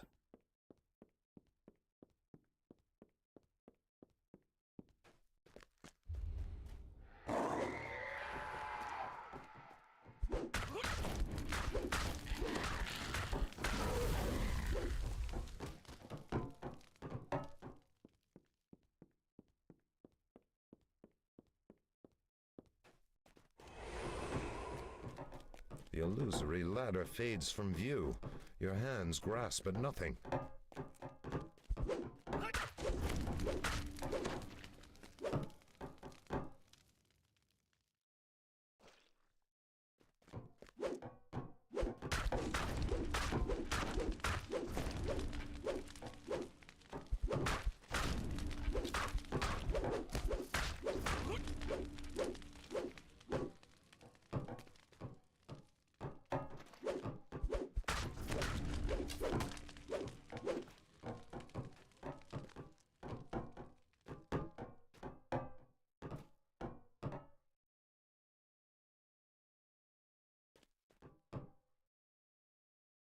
Come on. Where's the last ooze?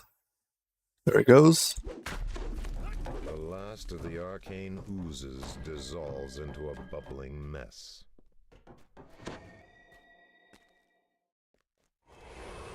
Forceful winds threaten to send you off into the ether.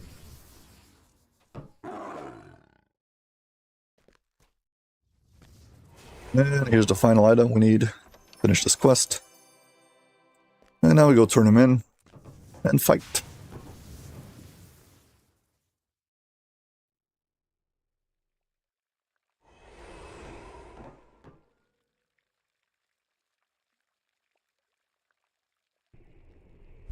A shadowy apparition materializes before you, seething with rage and inner turmoil.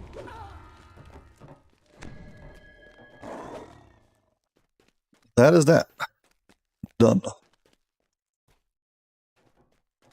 Hope this thing doesn't one-shot me.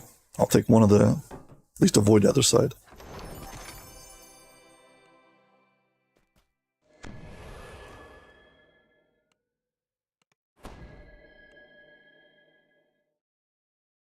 I think that was the only level 8 quest we needed for flagging. Everything else is higher level.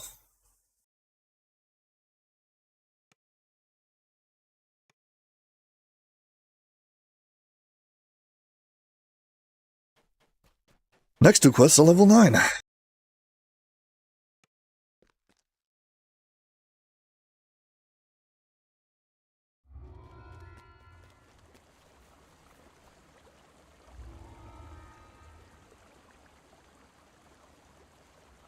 Hello, how are you doing? Hope you're having a good day.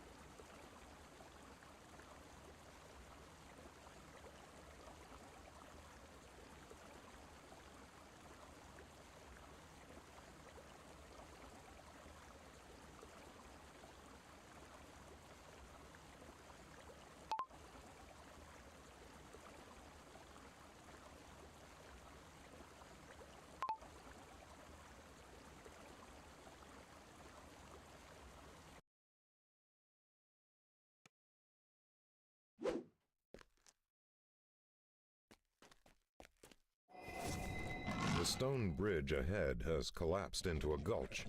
You must finish. This is a your journey pre-quest, into Dale's homelands on which you need to pass through to get to another quest. The Blackheart trolls have made their home in the shadow of these ruined walls. They seem eager to repel invaders. Could they possibly be... I still have my characters on Orion, haven't moved them, but I've moved Thelanis, so that was the big operation. So this character is my Aldbar from Thelanis, but he's on ShadowDale, finally. Ahead, a glowing barrier blocks access to a forbidding cavern. The guttural chanting of the Blackheart soothsayer seems to keep the barrier intact.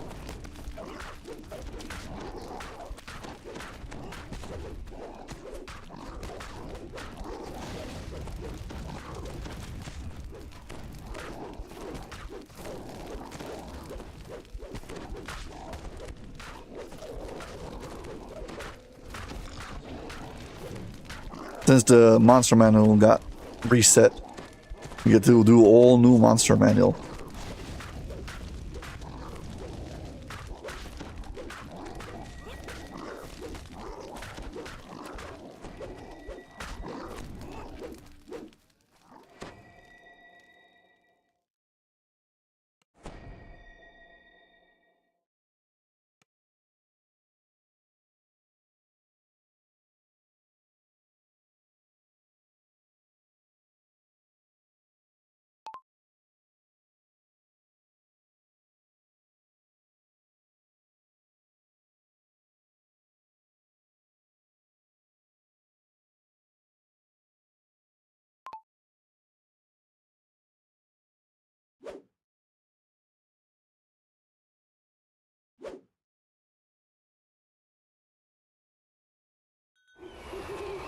I am currently flagging for all raids. This is meant to be the final form of this character. I might do some epic TRs on it, but right now it's meant to stay at cap. The point is that I want it to be flagged for all the raids. So I need a flag for Vault of Night.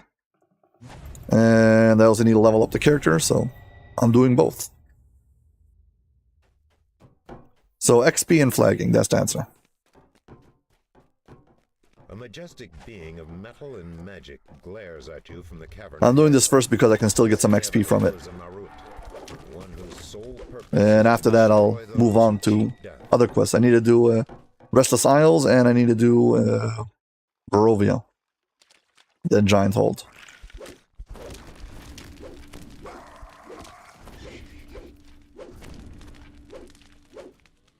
Go get the collectible underwater here.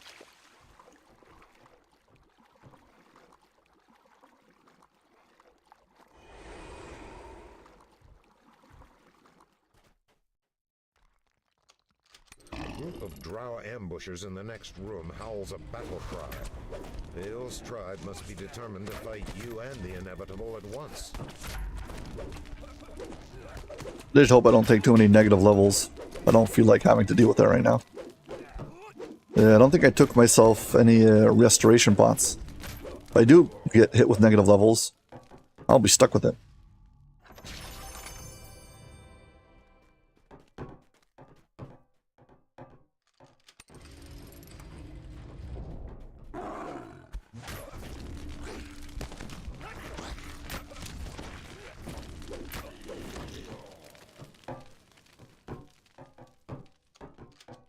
The stench of trolls once again reaches your nostrils.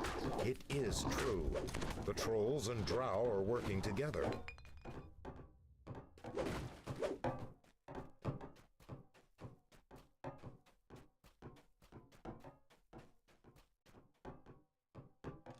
As the gate grinds open, a drow scorpion screams a command. An answering chorus of shrieks erupts from behind you. Try to take the high ground so I don't have to stand at the bottom, get bombarded by all these archers. Once I get rid of them, I can drop down and take care of the rest.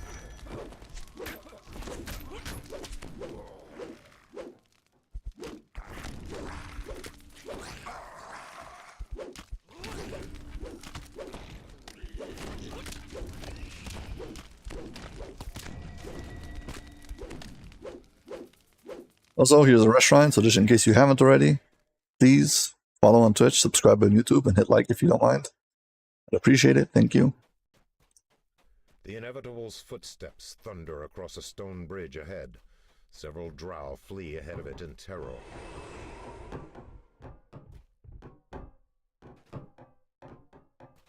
You have caught up with the inevitable.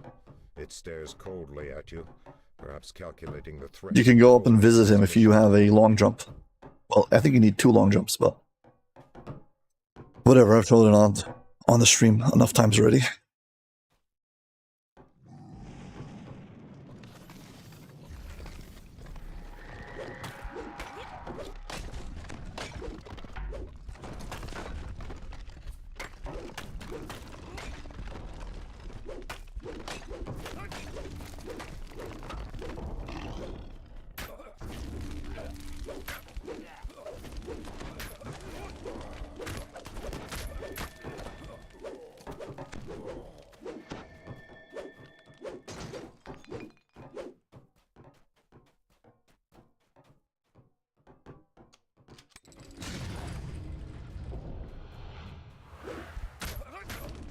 This quest has a lot of these mini bosses, and they all give a fair amount of XP and that can stack up pretty nicely.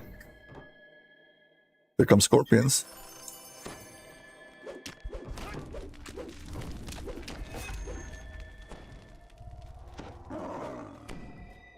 Those scorpions spawn in when you open the chest. Also, there's a hole in the ceiling over here, and some enemies are going to drop in once you get to like a certain point.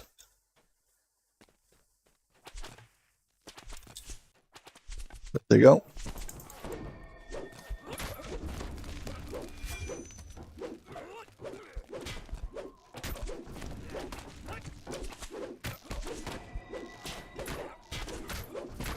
Basically, it's supposed to be a ambush from both sides.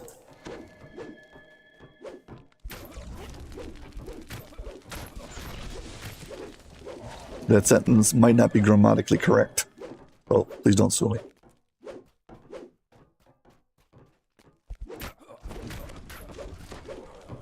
Hey, what's up? How are you doing? Good morning to you too. Good to see you again.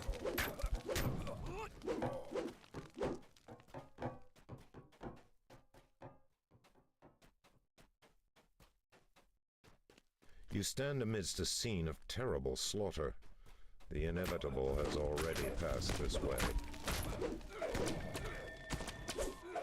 I am preparing a character for Thrain, and I need to finish his gear set. It's almost completely done. Once it is done, I will move it to Thrain. So yeah, we'll be raid ready to be able to join parties, Reapers, whatever. Maybe I'll do like one session a month or something, where I jump on for a little bit so I can visit other players, but we'll see. Last few streams, and now I'm taking a break because I just passed Aldbar Palanis to ShadowDale, and we just did a reincarnation and working on that. I need to get this character fully flagged for all raids, so I can run raids on ShadowDale with him. Gotta start collecting Threads of Fate and raid runes.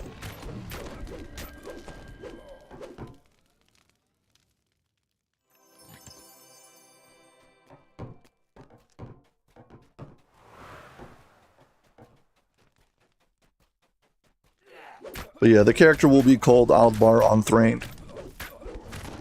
And it'll be the exact same build that you're seeing right here. So yeah. I think the one that's going to Thrain will be black, rather than this one who's green. So that's going to be the big difference. The one that's going to Moonsea will be blue.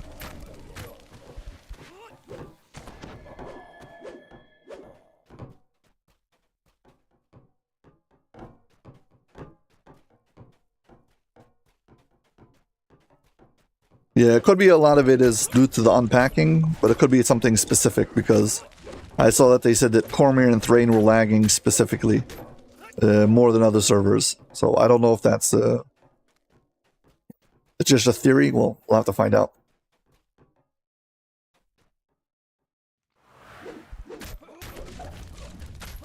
But it makes sense that all the unpacking, especially anybody who's got heavy characters with a lot of items. I think there's a lot of players who passed all of their characters immediately, but even more players who said, you know, let's wait until later. Because if I go onto Orion now, there's still players on Orion.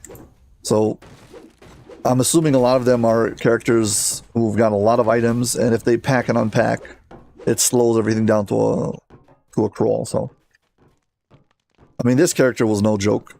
He got a pretty fair amount of items on him.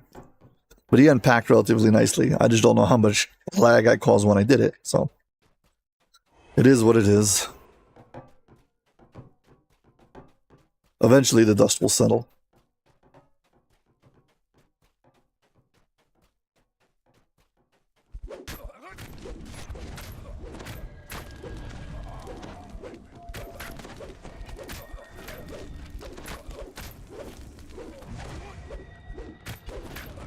Yeah, I was scrolling through Twitch yesterday and I saw Axel was streaming.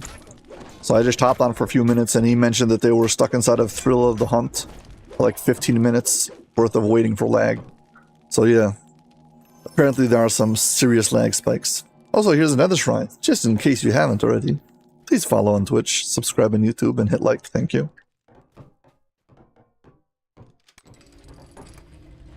And now come all the beholders, and these are inevitable. The only way I can defeat them is by going really fast. I am not immune to negative levels.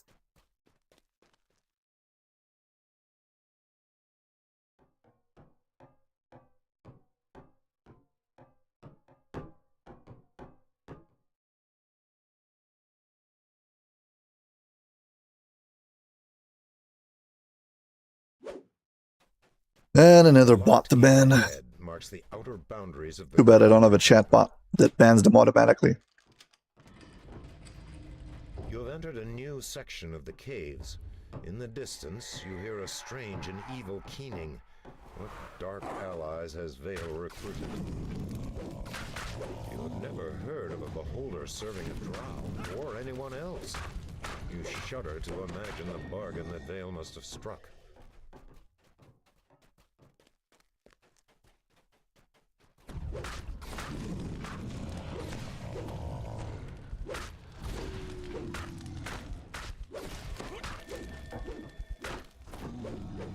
I usually get one like every other stream. Not the end of the world. They keep on trying to sell you to buy views.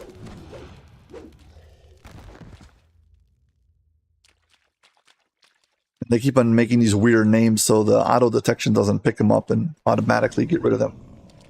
It is what it is.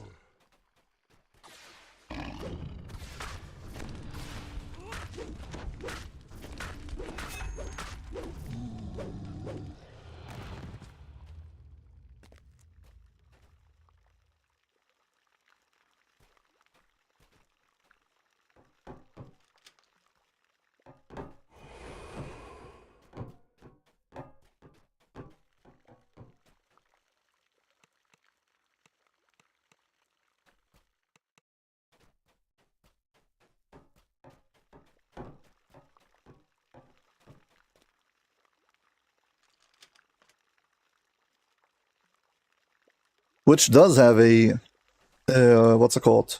A script running in the background.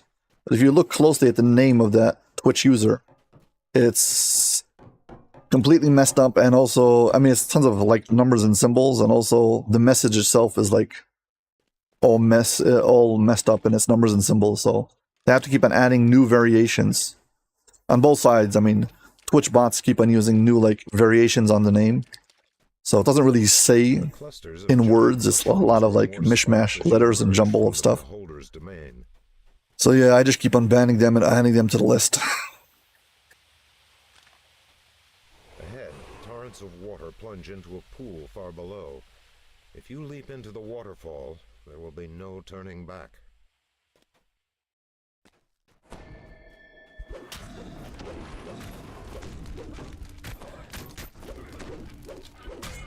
I don't think I've ever run into a bot on YouTube, so at least there's that. If I had a chat bot that could delete him for me, that'd be good. I would even add a moderator if somebody was always watching my streams to automatically get rid of them. But it doesn't help when it's the combined stream and it already shows up on the stream itself.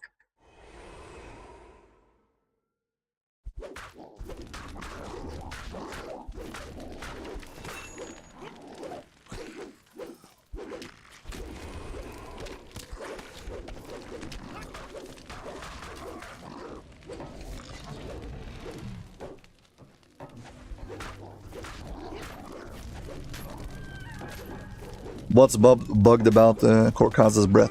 You're talking about in killing time or in riding the storm out?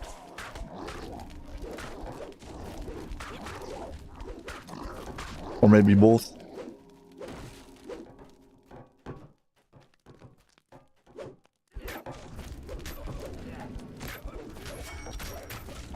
Nice Guardians reference.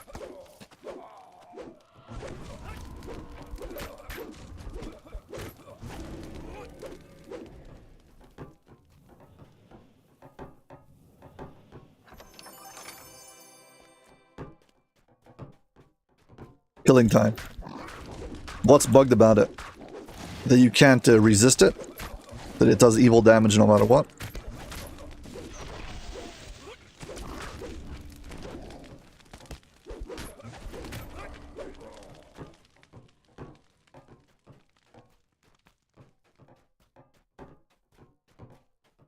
Ahead, 3 champions of Vale's forces have arrayed themselves for a last defense.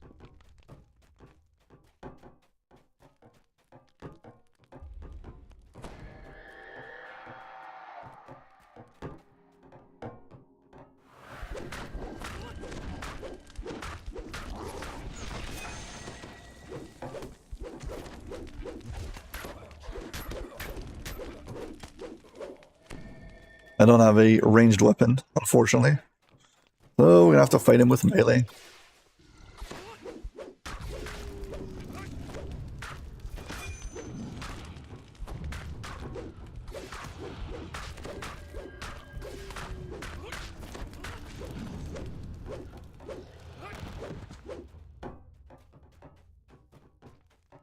You mean basically you can physically dodge his attack by jumping around? Is that what you're trying to say?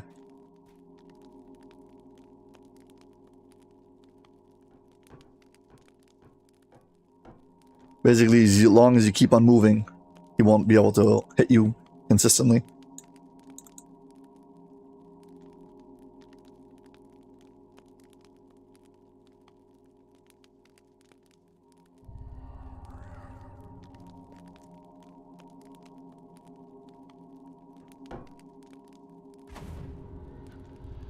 Well, here's another shrine, just in case somebody hasn't followed yet on Twitch or subscribed on YouTube. Please, thank you, hit like.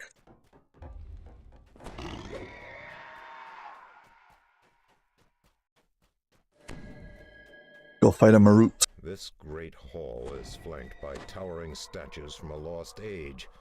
Vale chose a dramatic battleground for her last. You're saying it's bugged, but the inevitable. it's bugged in a good way.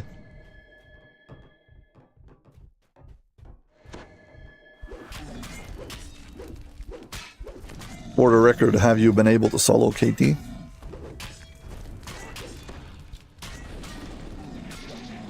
You have destroyed the implacable Marut and saved the Vampiress from her doom. Vale shouts in triumph.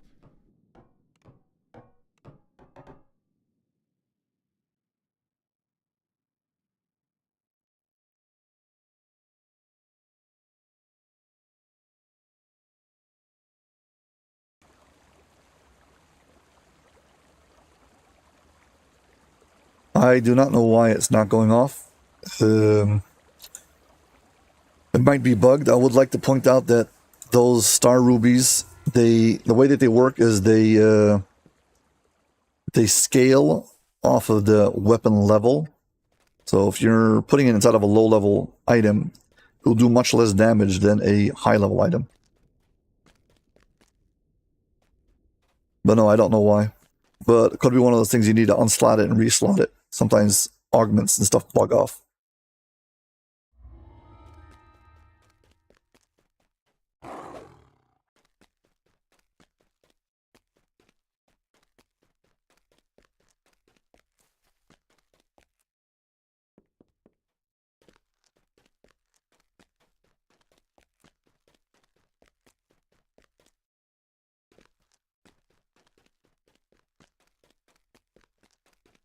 Yeah, low level items. Basically, it says it's 1%, I think, per level or something, whatever it is.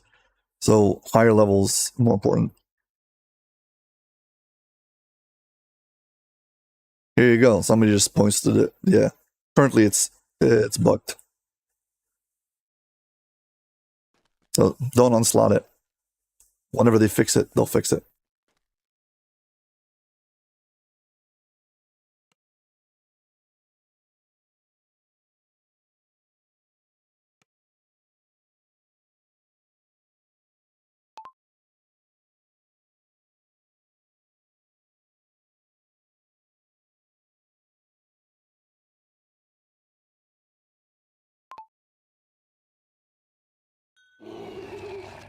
Yeah, the knockdown effect is pretty cool. And it's good crowd control.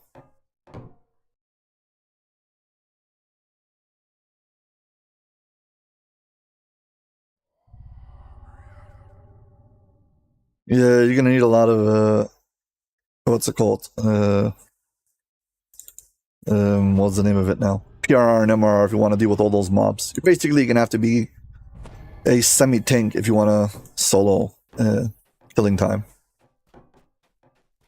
The sweltering heat in these tunnels is They've added a ladder to this quest, so if you fall off the edge at the end, you can climb back up, which is really cool. the only safe path to the Foundry's gate.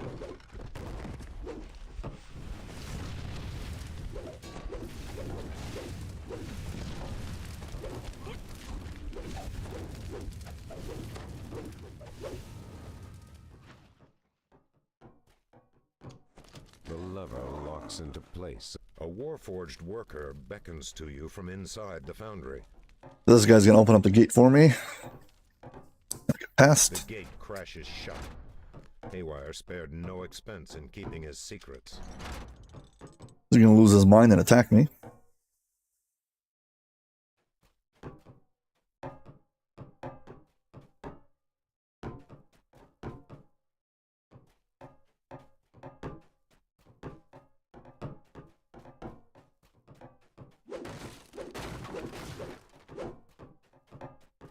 You're not gonna move now? Okay, great.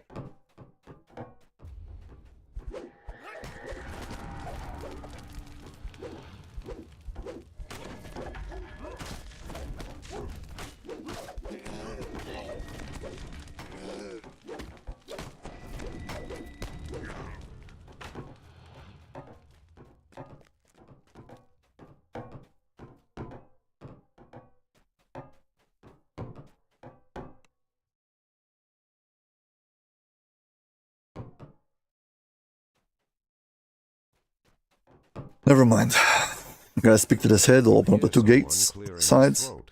The sound appears to be coming from a stone face set into a wall. The intercom.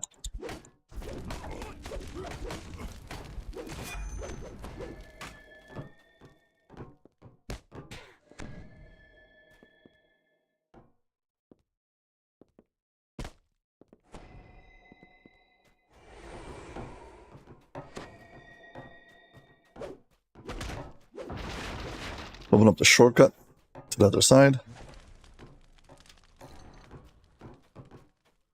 End up underneath the stairs, so you don't have to run through the warehouse. Come up right underneath everyone.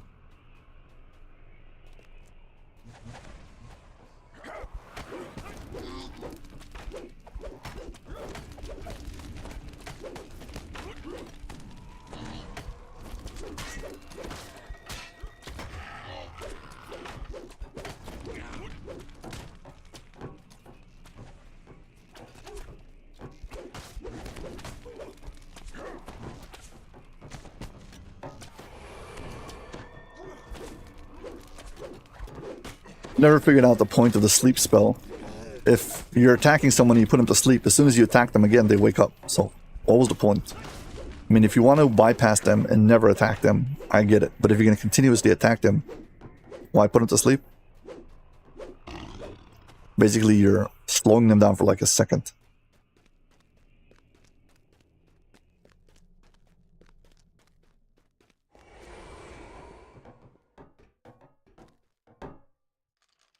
As the north wing gate lever locks into place, a freak power surge shorts out the storage area's energy barriers.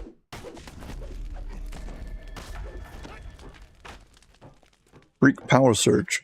That's like comic book logic.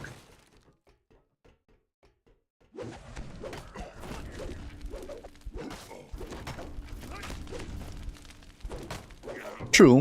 Typically, though, you would have better options who could clear the mob also.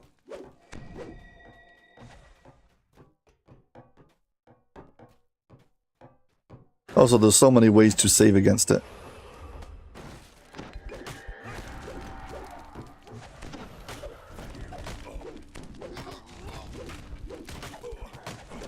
Does sleep work on Reapers? Does anybody know?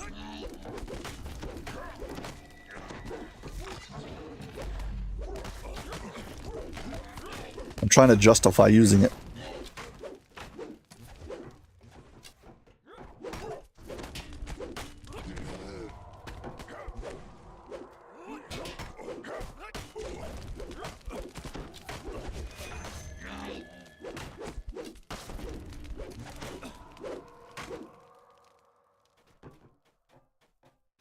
Okay, we use the shortcut back.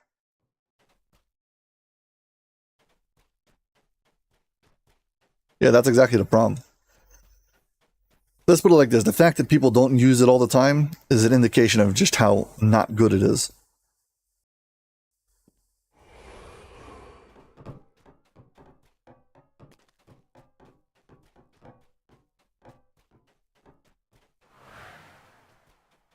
Avoid this trap.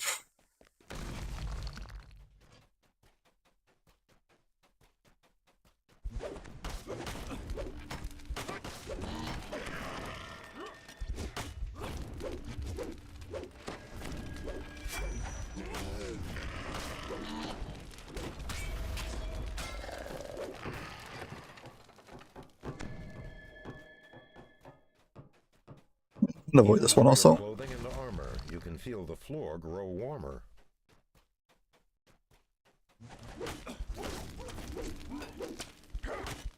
I think for players, in most cases, you have to kill the monster anyway, so for the same spell, usually you can cast something who does actual damage or is more powerful than just sleep. I mean, if you have a hold monster, then you can attack it while it's being crowd controlled. You put it to sleep, you can't attack it.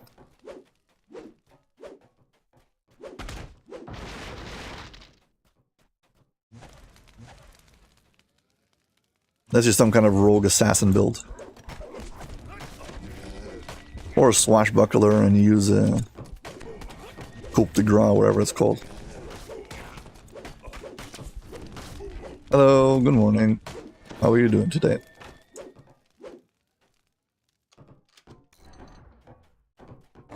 The overseer bellows.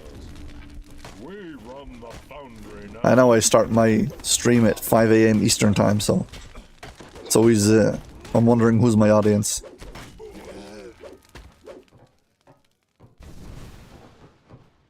I can move just fine. ShadowDale so far seems to be okay.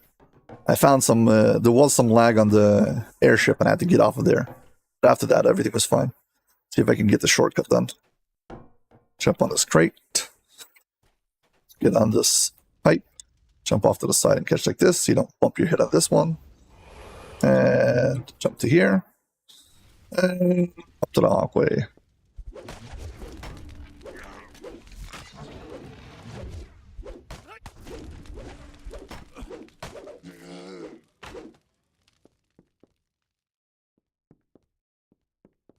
Yes, the different Reaper skulls, there is an increase. Let's put it like this.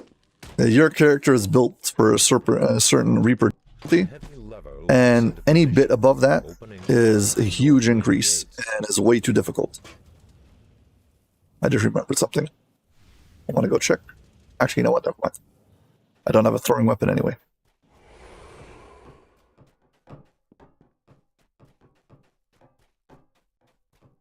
Yeah, but that rule of having every increase in Reaper is a huge step up, depending on how much you can do, is why going from 0 Reaper skulls, basically from Elite to Reaper, can be such a big problem if you're a new player.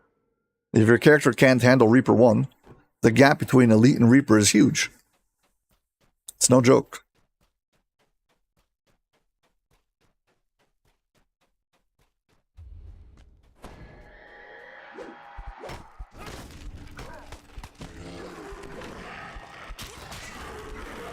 A lot of playing Reaper is knowledge about it, so like realizing that whatever they're called, champions, are a huge threat on Reaper. Champions get like top priority, then casters. It's very important because any champion who's got a dot, a damage over time effect, can totally destroy you very fast. So you got to make sure you get rid of all champions. And if you had to pick one stat to increase, I would say PRR is the most important thing to increase in Reaper. You really got to slow down the damage intake. It's more important than trying to see how you can out-heal it. You just want to take less damage in the first place. I mean, magical resistance rating, MRR goes with that also. Unless you happen to have like evasion or something.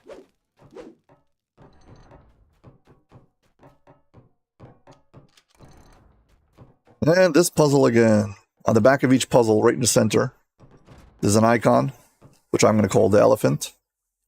And we need to set the gears to that elephant, but it's locked. Above this wheel is an icon. This one says H. So the two adjacent wheels need to be set to H in order for me to be able to unlock it, to move it. So this one is set to H. And we got to set this one to H. Now this one is temporarily unlocked and we can set it to what I'm referring to as the elephant. I don't know why, but that's how I see it.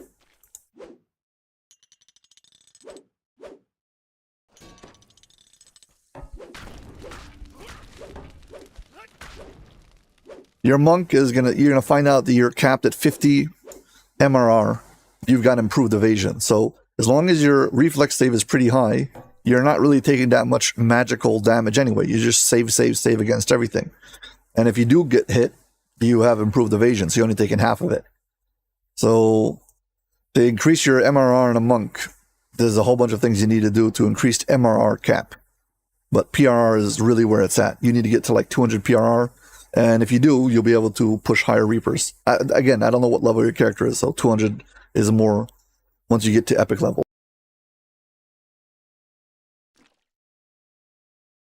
Let's put it like this. If you're playing any kind of melee character, you should have no less than 200 PRR. And if you want a solo raid, you're going to need close to 300. Anyhow, back to this. This one is two little hands, so gotta put it on the hands. The two wheels that are adjacent to this one, and now this one's temporarily unlocked. We can set it to the elephant. Yeah, you're maxing out on your 50 MRR because as a monk, you can't go past 50 on the no armor. Light armor is maxed out at 100, and no armor is at 50. You can increase those numbers, by the way. There's something called two weapons defense, which is a feat that gives you plus 10 MRR cap while you're two weapon fighting. That includes hand wraps, so that's one way to increase it. The other way to increase it is you can get Nyastel's magic mystical defense, which will increase plus 40 to your MRR cap, and you can also get plus 30 artifact bonus to MRR cap.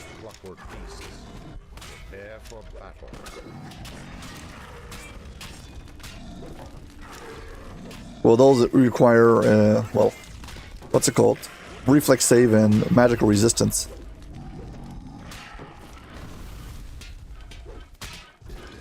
Yeah, if you got medium armor, you can have MRR cap go as high as you want. Well, as much as you can get. Good luck on getting good high MRR as a sorcerer, though. You don't really have a lot of feats to add to it.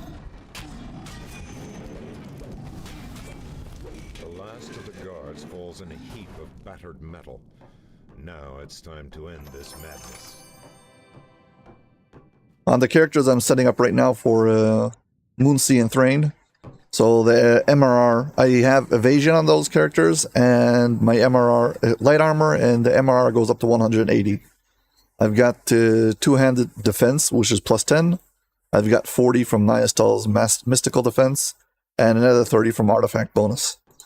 Altogether, I can max out at 180 MRR with evasion, which is really, really good. This complex will self-destruct in 5 minutes. Please evacuate immediately.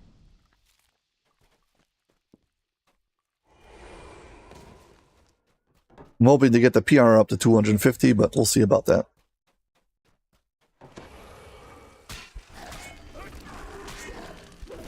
Getting numbers like past 200 requires a lot of you need mythic items, you need rare filigrees, you need all the little bonuses that all stack up together. You can't just get it simply.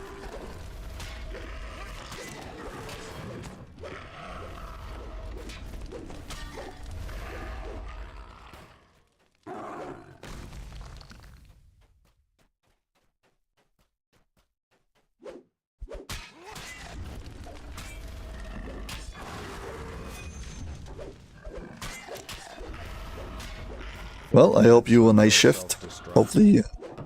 Hopefully you don't have to work too hard and just goes smoothly. So yeah, good luck on the work. 5 a.m. is not... I don't know, unless you're something you got second monitor open. Not always easy to watch a stream while you're working. And yeah, not getting hit is always the key. A lot of that comes down to experience. But being hit is inevitable. Unless you're willing to run a... I mean, if you see people doing R10 quest solo, a lot of that is running and rerunning the quest until they get like the perfect run. Because a lot of times it's one hit and you're dead. Or one hit too many and you're dead. You can take maybe one hit. Or one lucky hit. As soon as I see someone reach the exit, I'm gonna count to 20 and seal the blast door. There ain't time.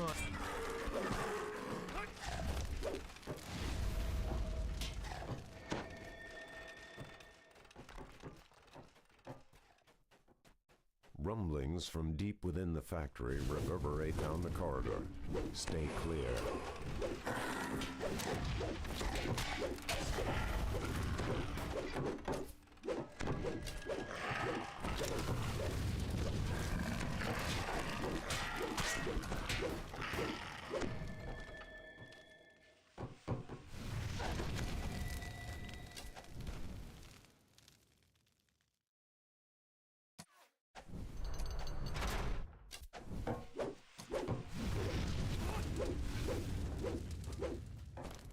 And they've added a ladder here.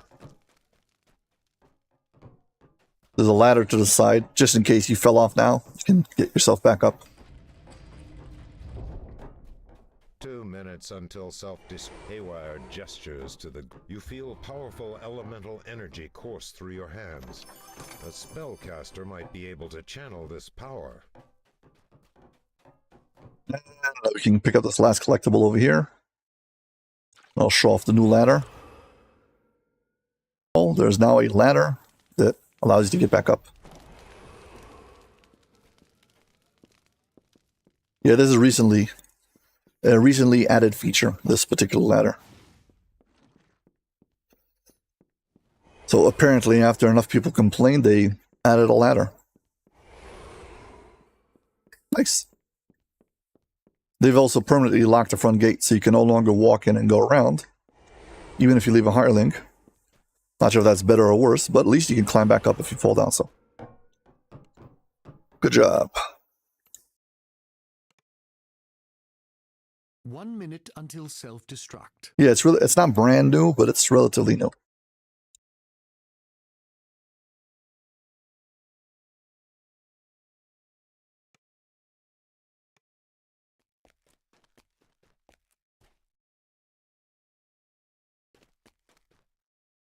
Well, right now it's okay, and also keep in mind that I'm playing in a less populated time, so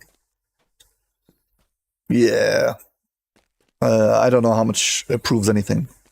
So far, other than going onto the ship where I got really stuck, and basically I escaped using a teleport, it's been fine everywhere else.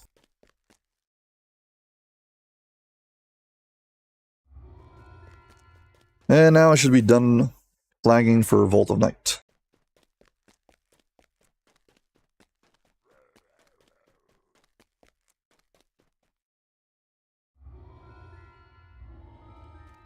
Okay, we're done with that. I guess we do Restless Isles. So for that we need Hiding in Plain Sight. Let's see if the ship's any better.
Well, ship seems to be fine right now.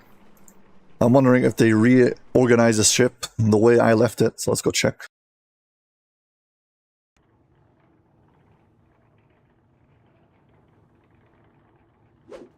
I need to wait for one of my guild members to come and reorganize it if not. I saw if I did a good job. See if there's anything good in the pawn shop.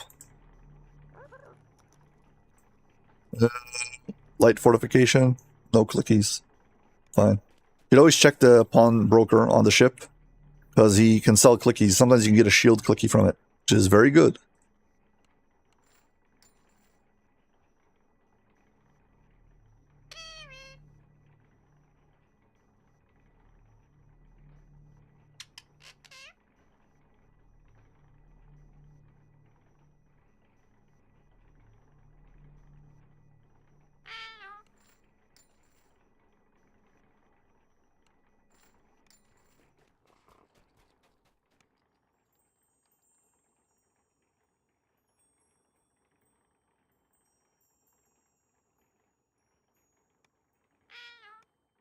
Feed the lightning rod to the sentient weapon, because why not? I should get myself a throwing weapon. I do not have one currently. All I need is to run into one lever that I can't hit.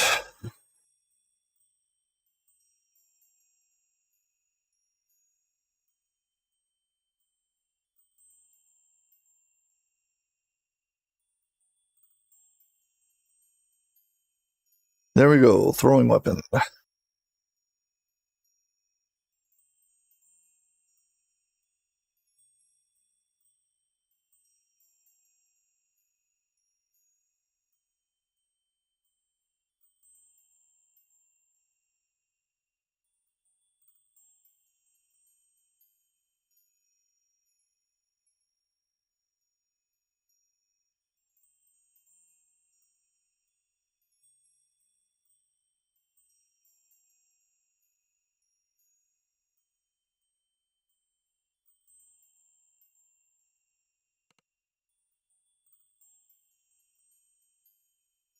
Well, this throwing weapon's better. Should take it.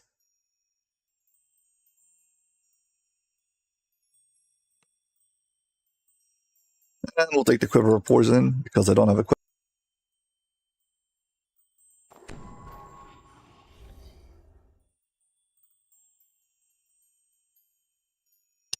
We got a pair of Barovia hand wraps who actually have something slotted in them, so let's take them instead.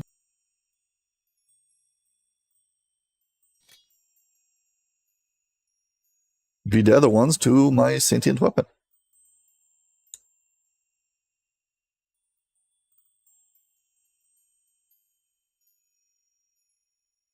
What else?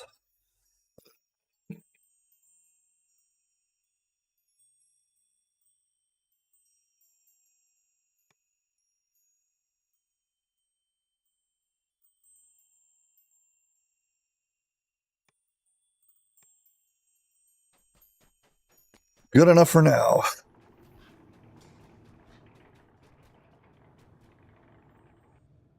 Let's get off the harbor. Let's do hiding in plain sight.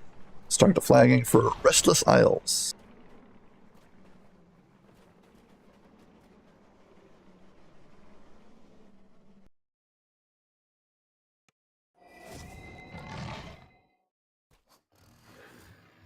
Gotta go talk to Baudry and tell him we want to deal with the Twilight Forge. Actually, no, I think we first need to go to the tavern, talk to the guy here, then he sends us to Baudry.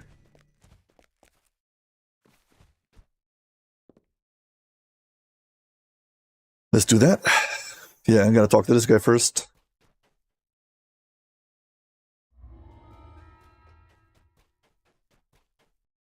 Now we talk to Baudry.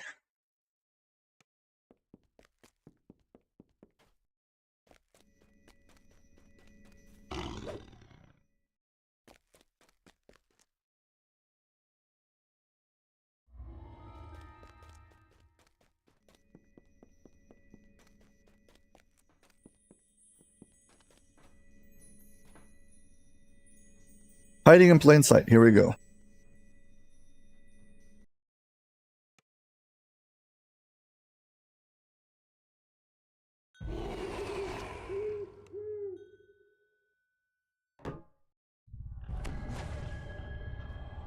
You hear furtive whispering from the far end of the warehouse. Boot tracks lead to this wall and then stop abruptly. There's a very complicated trap here. We just skipped.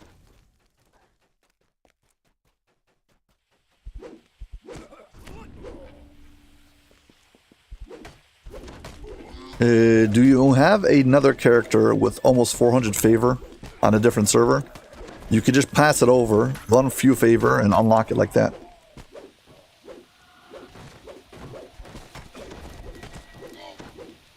So if you happen to have a character who was up to like 380 favor, you can pass it over to whatever server it is.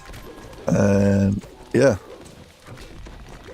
I mean, you can open up a new character, but I'm saying if you happen to have a second character, I don't know, some Bing tune or something, you might be able to easily unlock it on the new server with a bit of favor.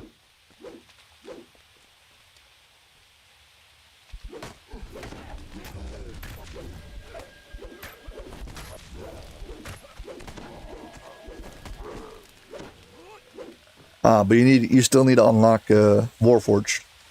I see. Yeah, I'm sorry.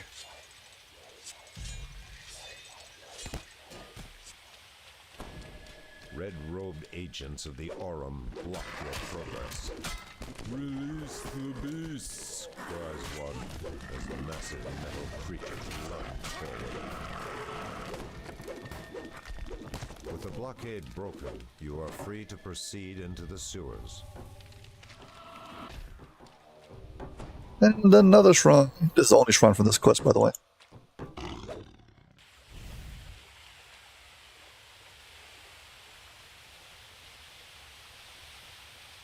You hear the sounds of battle from... Yeah, I really hope they release something soon, because I'm sure it affects a lot of players.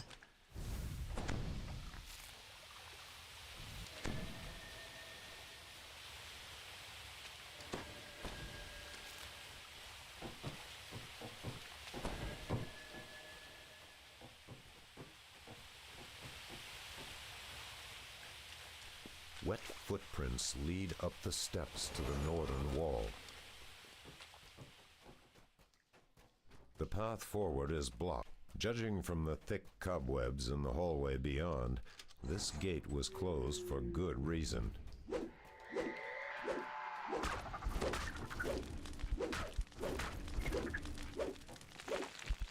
The sounds of scurrying rats are gone now, replaced by an eerie silence.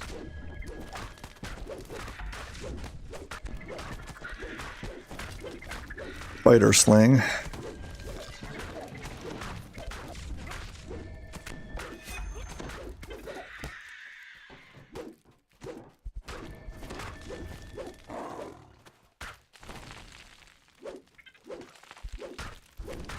Hey, found the switch pretty fast.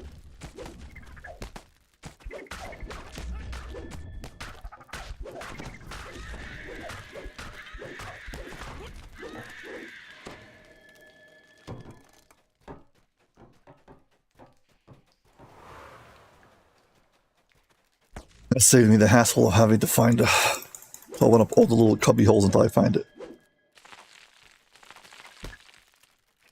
And I found this one also fast. Nice.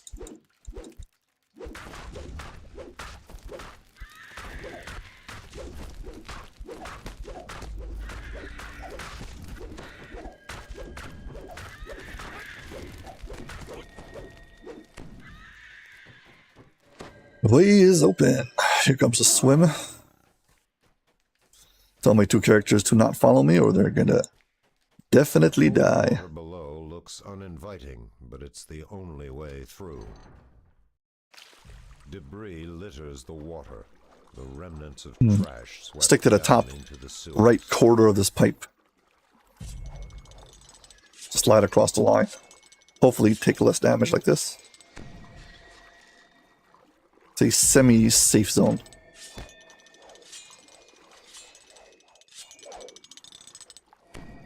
course, I can just go and wait between the blades, but...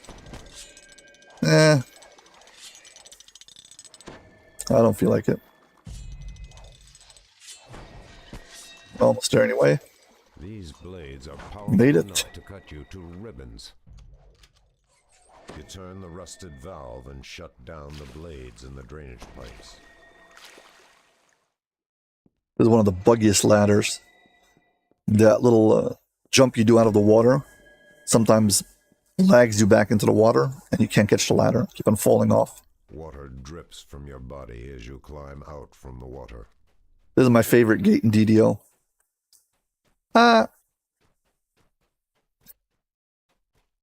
Stand up over here when your party comes through and say, help, help, please somebody get the switch. It's just a troll moment.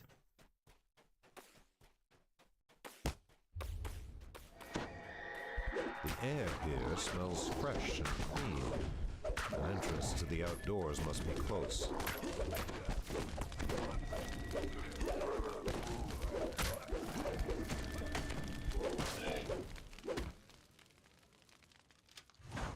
Also, in that hallway that I jumped through that transparent or This must not be the seat, the incorporeal gate. Behind it, there are crates, and those crates were not meant to be interacted with. And if you jump on them, you could get stuck. So keep that in mind. You are kind of out of bounds, and it's your own responsibility not to get into trouble.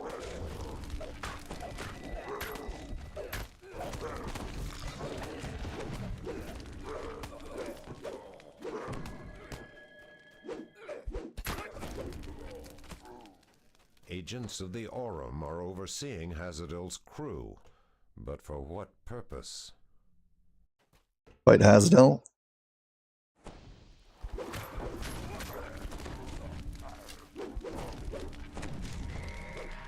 I typically go for his goons first. I don't like their AoE effects. AoE is area of effect. Basically, they cast some spell that affects everyone around it. And we've got a book over here we need to pick up, and this finishes the quest. Return this book to Baudry. Perhaps he can shed some light on its contents.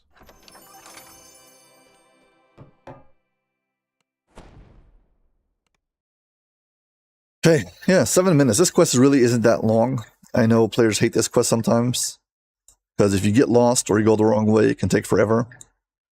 But if you know what you're doing, it's pretty straightforward. I mean, come on, 7 minutes.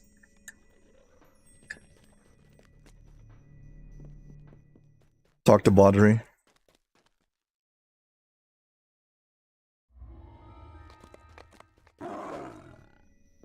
And he sends us back to the tavern, talk to the guy over there, and then we go to the Restless Isles. If you've got a ship, you can just go directly to the Restless Isles, but let's get it flagged.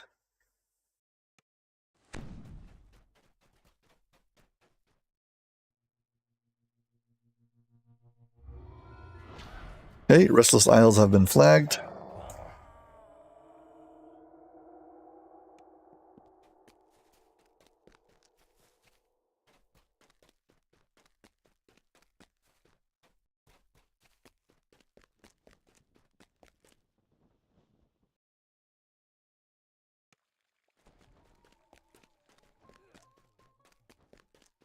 Far side of the marketplace.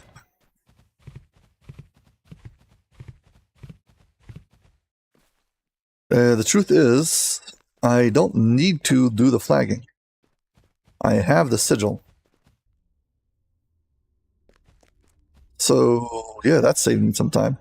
So 1 second, let's go to the Restless Isle anyway. Talk to the guy. I want to confirm that I'm actually flagged, that I can get in. Also, do not fall off these islands, you'll die.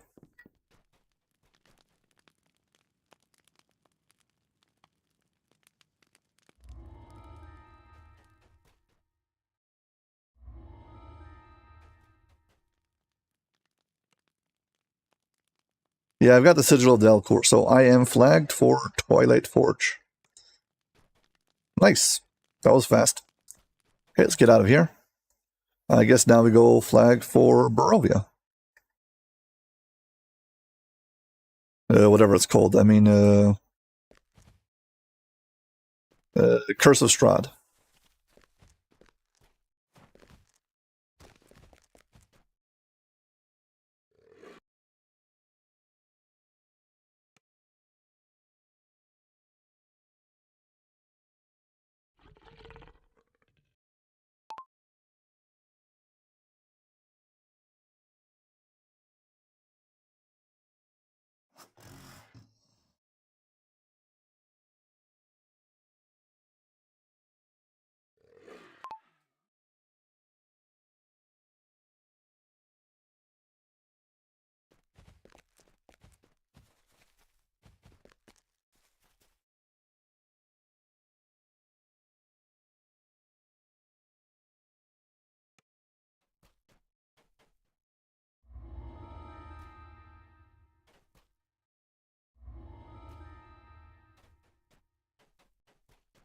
Okay, I don't have a D-Door character, so in Curse of Strahd, I'm gonna have to, in the Invitation to Dinner, I'm actually gonna have to fight Shadows.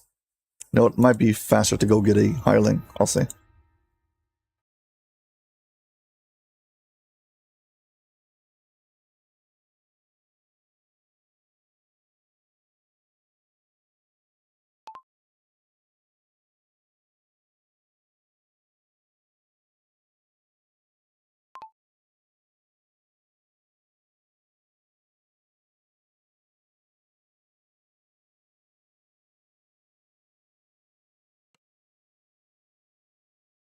Keep on updating the what's up, so I know what quest I'm on. I mean, you can just look at the name of the quest. I made it so you can see it on the screen in the little line between Dungeons and Dragons Online and the server name. So it is visible, but yeah. I'll call it out anyway. Small, distant voices spring from nowhere. We're so hungry. Find us. Mind step. It squeaks. Here we are. You spot something in the middle of the room. Something small. Yeah, these are all like gothic horror, these quests. There's 2 kids who died in this house. First thing to do is put them to rest in their coffins. We want to rest. Take us to a nice place to rest. We're tired. We want to rest now. You found a secret door. It leads down to the basement. Where the I'm already in the basement, but they keep on talking anyway. Door. A dusty stairwell leads down into darkness.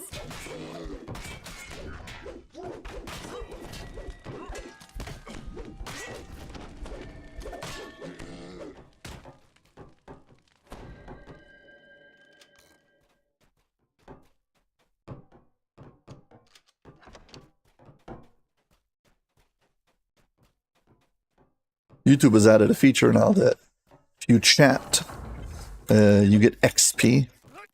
And I don't know exactly what it's used for, but I think they're trying to work some kind of system like the point system on Twitch. We'll see where it goes. There is a third-party app. I think it was developed by somebody. I think maybe Ludwig was the one who invested in it. That allows you to have the Twitch experience on YouTube. But I've never installed it.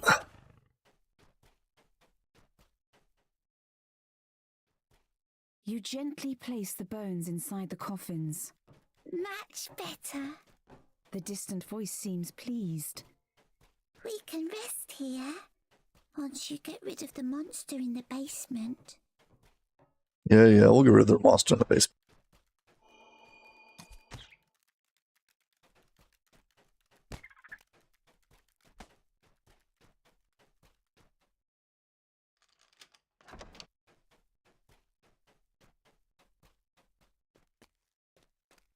I didn't wake up all those zombies.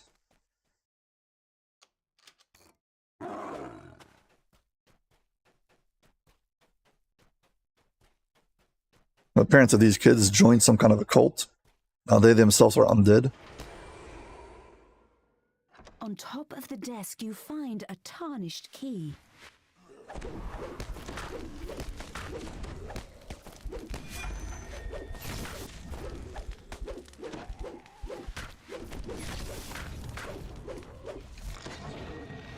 And now they're dead again.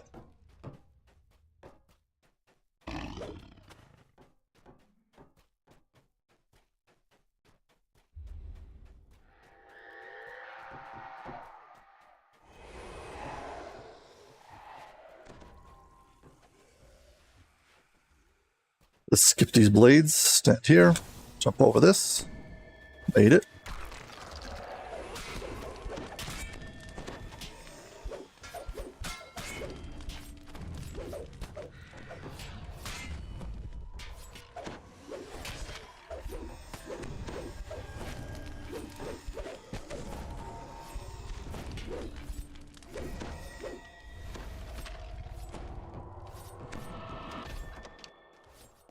And now we're heading into the basement. The monster's around here someplace.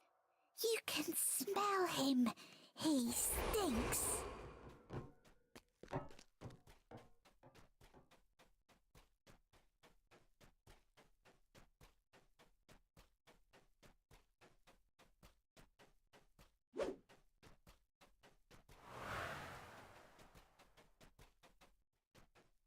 I'm just gonna escape this interaction.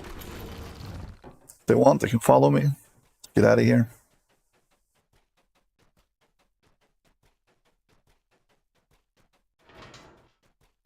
The sound of chanting echoes from down the hallway.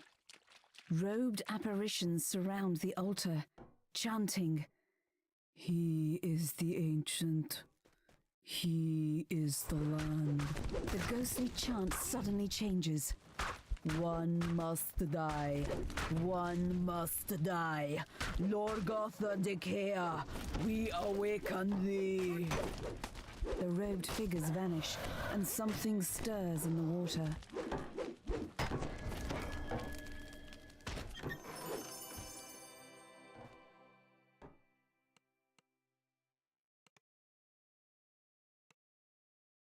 Okay, finished. Next one.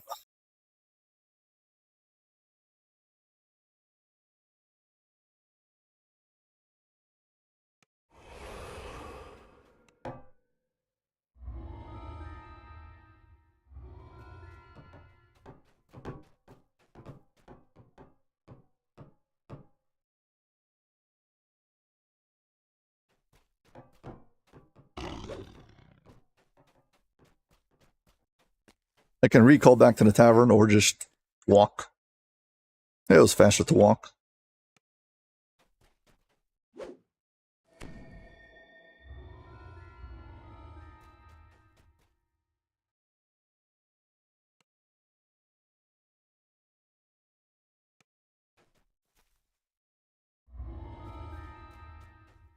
Old bone grinder. Fresh baked drink.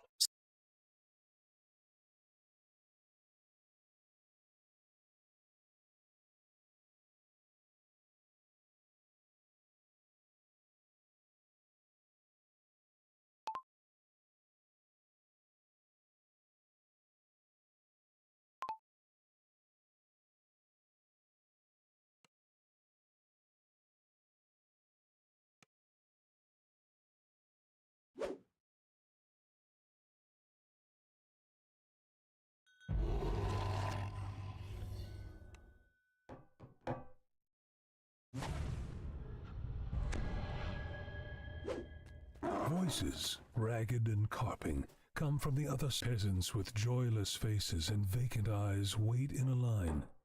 An indistinct murmur passes among them at the sight of an outsider.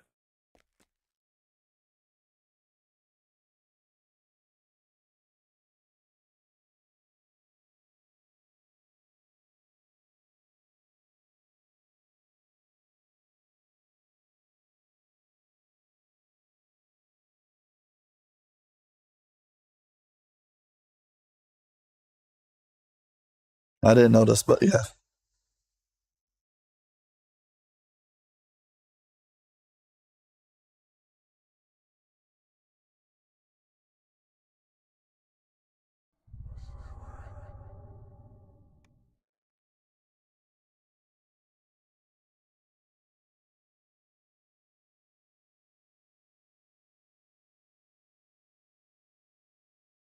Do you already have past lives of Paladin? And what race are you?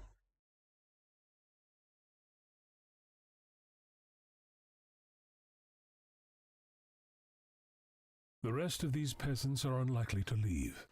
They stare sullenly, spitefully at you. Basically, your question is, which is going to be better, your racial past life or your Paladin past life? Do you already have a Paladin past life, or is this your first one? If you don't have any Paladin past life, so maybe a Paladin past life. Or what race is it?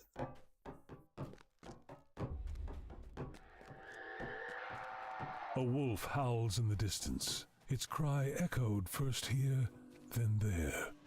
The wind whispers treacherously among the upper boughs.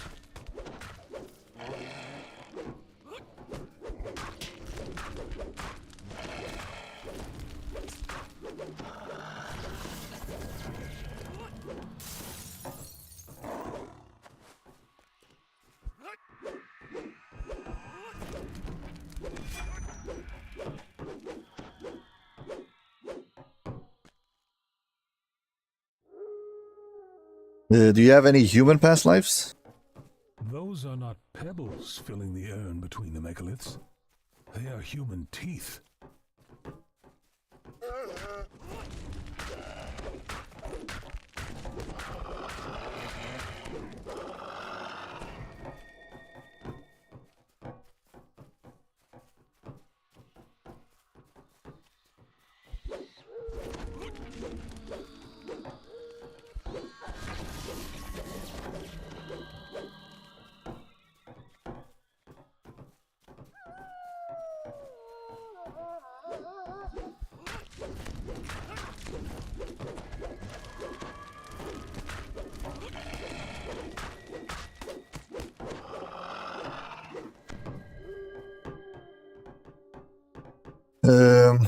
Well, the thing is, human is one of those races that you would play many times, so your chances of getting another racial past life as human is easy. So unless you're playing Paladin all the time, you might want to take your third Paladin because you don't want to have to do it later. This corpse is nearly beyond recognition, so savagely has it been mangled by wolves. I mean, a positive gain, as a net positive gain, your first racial life is probably better than your third Paladin. Let me check for 1 second. Unless Paladin is healing amp. Just, you know, let me check.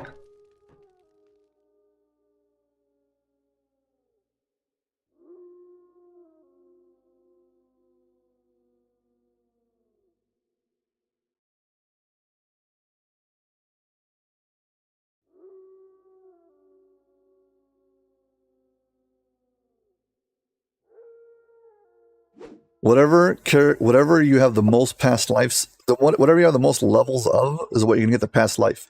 So let's say I'm multi-class and I've got 8, 6, and 6, or whatever. No, 8, 6, yeah, and 6. So I'll get whatever that 8 is. 10 healing amp for Pally, definitely go for Pally. Sorry. The positive healing amp or all healing amp?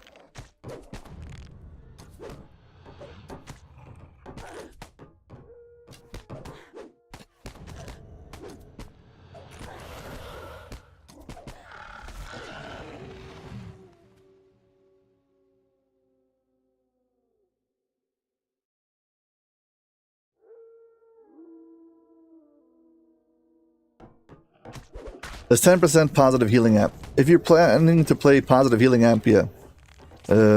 Pally is definitely the one you should go for.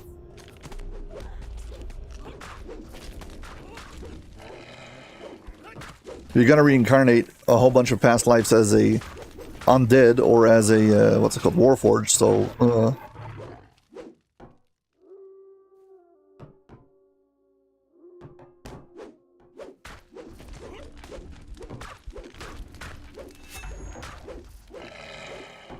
yeah. So take Pally, that's the one. You want to take your third Paladin last life, that's my final answer to your particular case.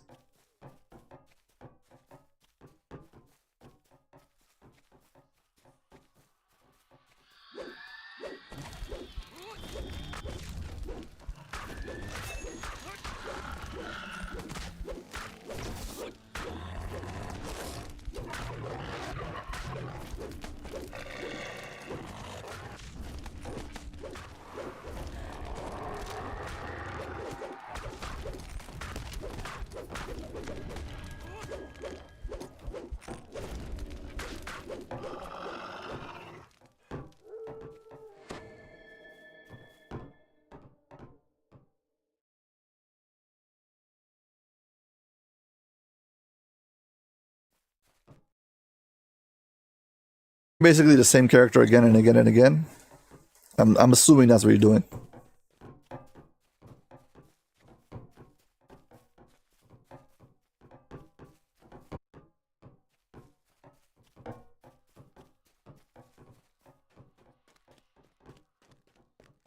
The ghost's story appears to be true. If so, then the women of the windmill... Morgantha addresses the gathered peasants from up... Just for the record, epic past lives are much better to farm out at the beginning. You get way more mileage out of it, and it's much faster. How many times must I tell you? You go for the PRR and healing amp stance, the one I've got here on the right, and you want the ones that it adds to attack. You thought that they did not know? Morgantha howls.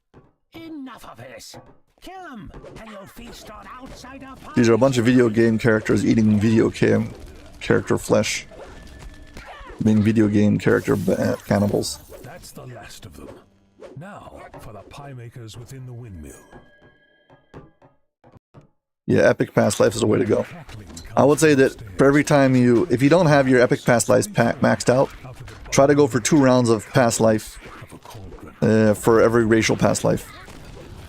Or a regular past life. Even if you're going for iconic, do at least 1 epic past life. It's worth it.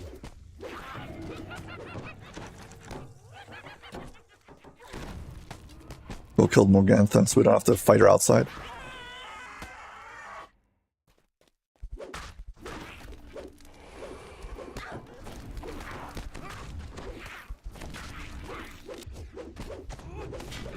If you kill both of her daughters, she escapes this tavern and goes outside.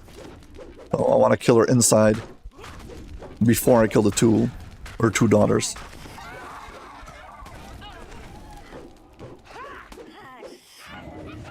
Yeah, but you can do 2 also. You can do 2 rounds every time. There's enough XP for leveling up. Again, I'm not using XP pots, so I don't know. It might be that with XP pots it's easier. The hags are dead, leaving behind them only the bitter taste of dreams cut short and hope broken. All of this, whispers Valentina's ghost. Burn it. Burn it till nothing but cinders remain. Only then will Alec and I be reunited. The oil spreads across the floor and then catches Again, your fire, concept of easily might be different than mine, but choking smoke. I can't stand repeating things that I already did if I don't get XP for it. So I can't stomach going to level 30 and then running all of the all like Ravenloft and Sharn and whatever it is just for the sagas, and then TRing and taking all the sagas and bumping back up to 24. It's just I can't handle the repeats.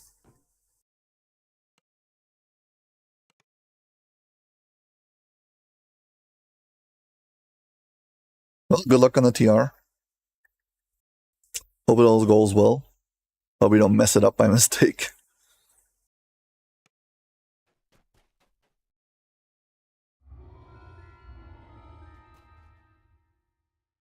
Go get the D-Door Highling.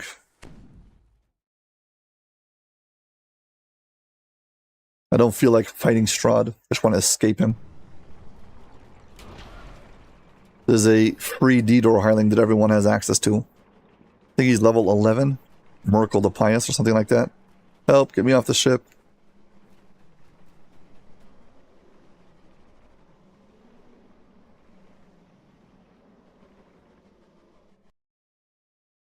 Whew, made it.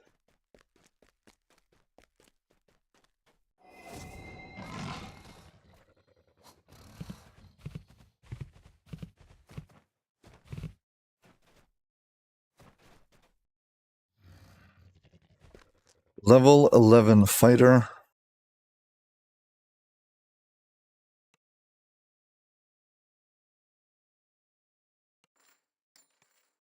And we now have D-Door.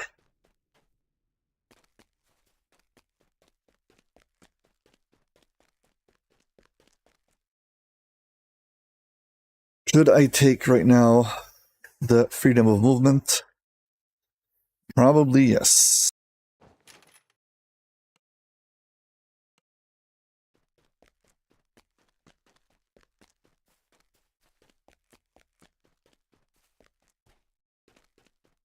Well, if you're going for fighter because you want the attack and damage, you can do, rather than 20 levels of heroic, you can do 10 levels of epic and also get a stack of attack and damage. Well, stack of attack. Whatever it is, you can definitely increase it with epic levels for less effort. I think you get from epic destinies, you get a total of like plus 12 to attack and damage, which is crazy.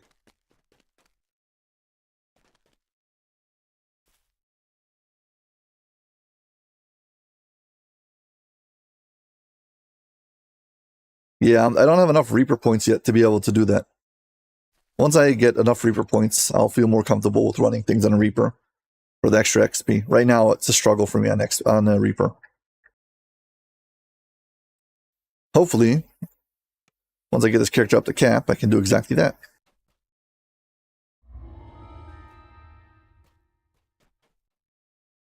Yeah, but keep in mind that every epic past life takes you 10 levels, unlike the heroic ones, which are 20 levels.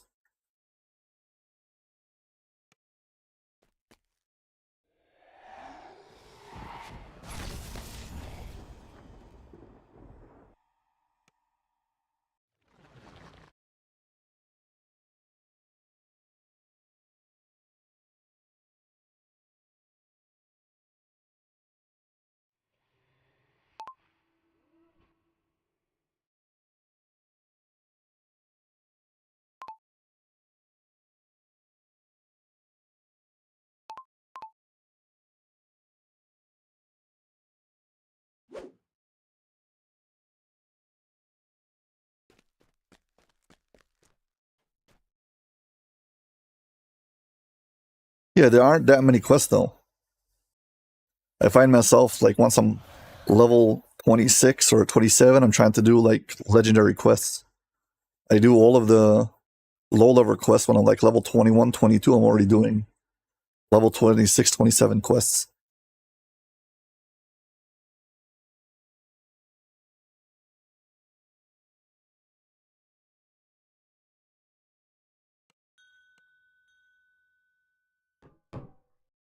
Okay, here we go. Miracle the Pious. We got to open them up also. And he'll be our D-Door hirelink. Tell him to wait here. Madam Eva's words echo in your mind. An artifact. Yeah, high armor. I found out that high armor is good, but it's not as effective as PRR.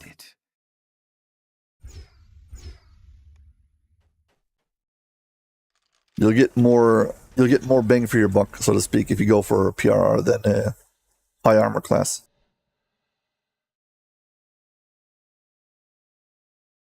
Thing with high armor class is kind of a zero-sum game, so a lot of times it's you either have enough or it's worthless. They changed that a bit, so it's not exactly like that, but PRR is probably a better investment. I mean, if you got PRR and armor class, oh, now you're talking. A stern, regal man turns to face. The highest I've ever gotten my armor class is like 200. Come in, my honored guests. And I might as well not have had armor. Strad von Zarovich, your host.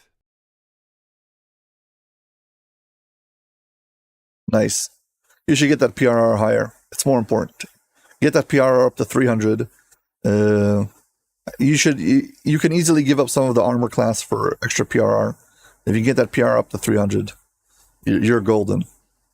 I mean, for a regular melee, not a tank. Tanks go like 500, so everything is relative.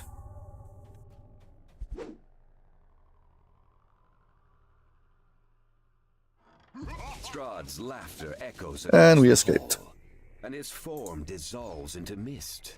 The door slams shut. It's a trap.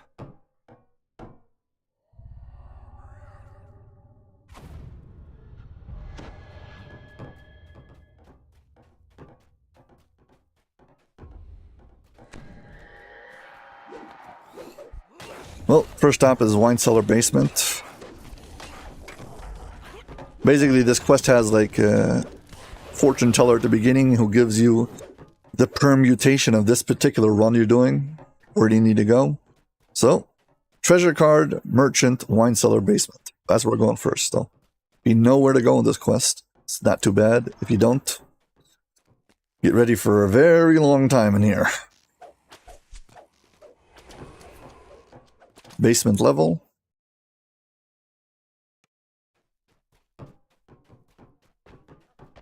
Wine cellar is on the far right.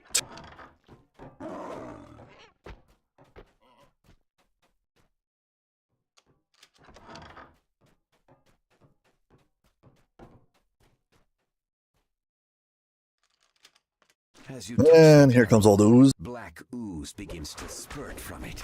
The liquid congeals into globs and surges toward you. As the slime creature, Yeah, you can get it from some filigrees and stuff. But also from the Unyielding Sentinel, I think, is where you can get a lot of hate. I needed to do it for a specific run I was trying to solo, and I needed to suddenly find a lot of where do you get extra hate from. It's not that simple. It's a problem because if you got somebody in your party who's got high DPS, they'll continuously take away the aggro, drive you crazy. A sense of peace washes over you as you hold the icon of Ravenloft in your hands and stow it securely in your pack.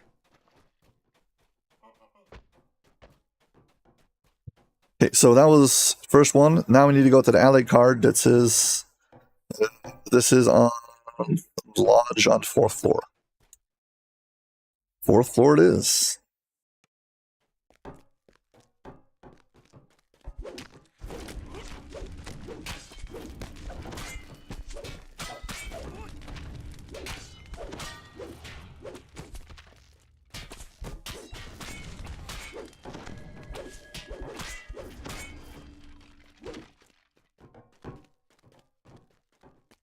What is always? I missed it.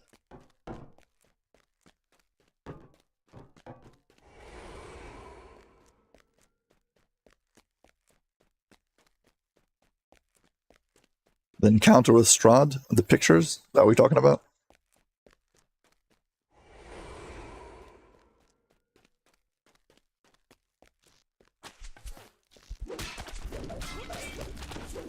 By the way, this one quest you can reset the beginning until you get the combination of cards you want. So like 8 different combinations. And if you get the combination you want, it can be much faster. Yep. You're talking about being a tank, so yeah. You're definitely going to need more hate. Hate, by the way, is a factor in DDO. It's like a stat who tells you what's your chance of getting enemies to focus on you.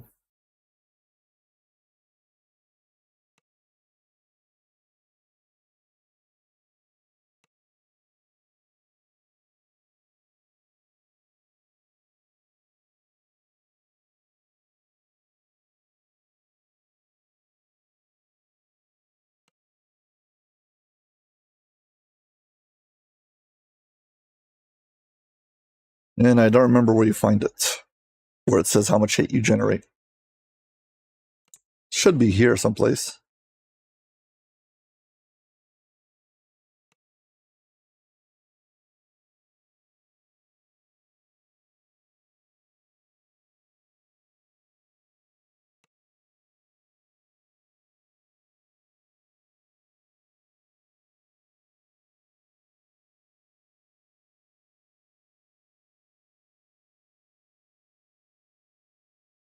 Does anybody know where it says the hate on the sheet?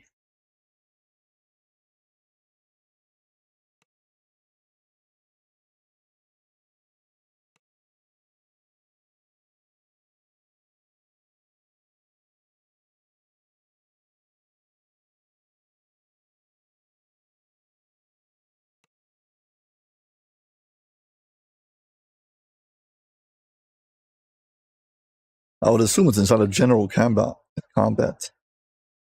Dodge, deflection, sneak attack.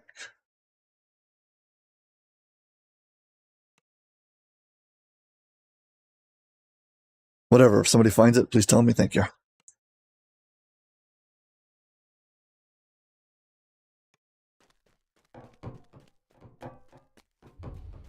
The portrait of Strahd here is amazingly lifelike.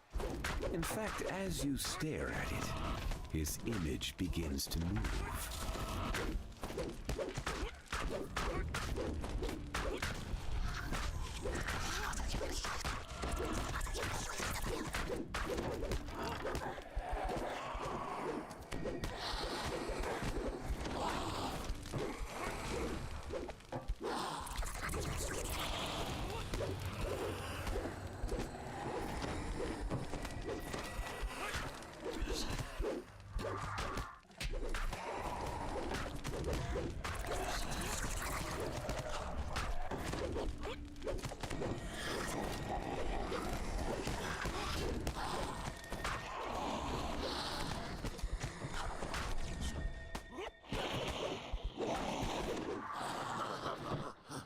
So we are on the 4th floor. I'm not sure.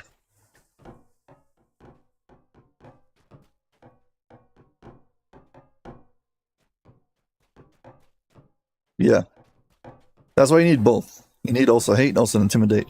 A lot of things cannot be intimidated. If they're brainless, can't intimidate. You have found an ally within Ravenloft. If Esmeralda had not told you of the ward barriers around the castle and the keystone needed to escape them, finding the icon of Ravenloft would be all for naught. Here, melee threat multiplier. Right now I have 0%. Yeah, that will change when I get that fixed.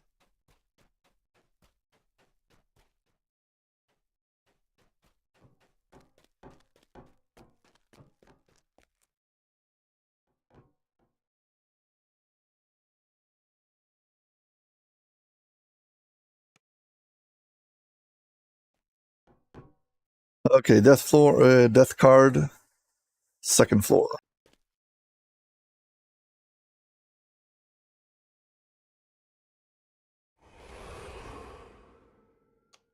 Second floor, chapel. Dusty scrolls and tomes line the walls, and a great desk dominates the room. Sitting there is an elderly man scratching away with quill at paper. He ignores Chapel's end of this hallway. completely absorbed in his work.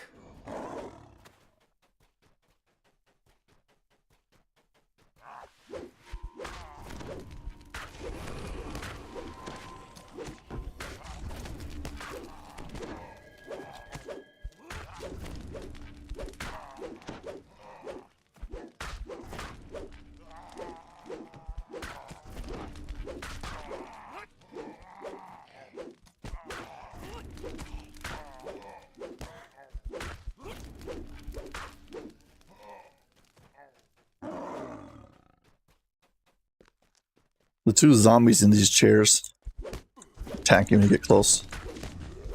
And they drop their arms.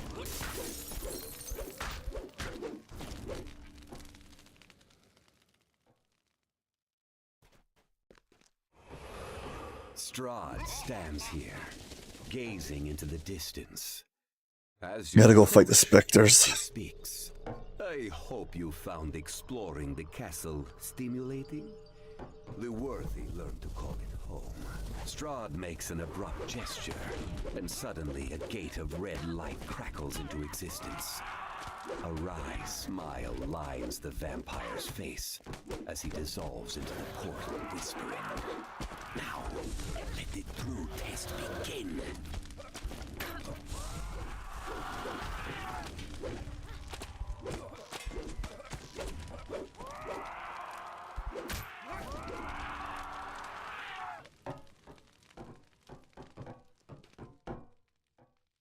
Well struck. Now, let us see how you fare against a true champion, fallen though he may be.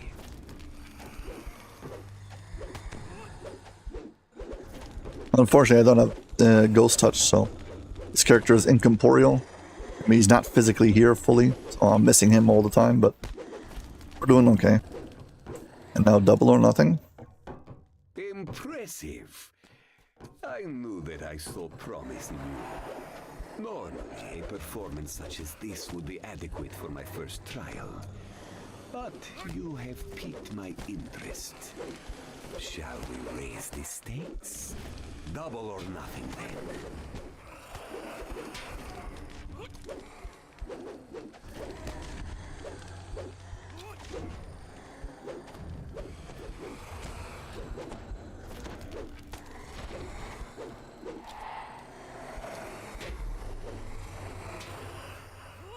I'm glad they didn't add some kind of mechanic that makes you kill both of them at the same time.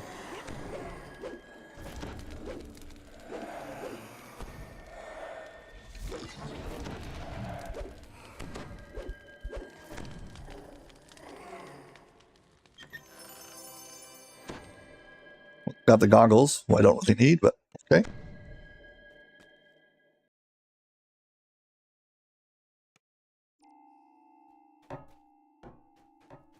The secret door's got a bunch of hags behind it. I'm sorry, they're witches.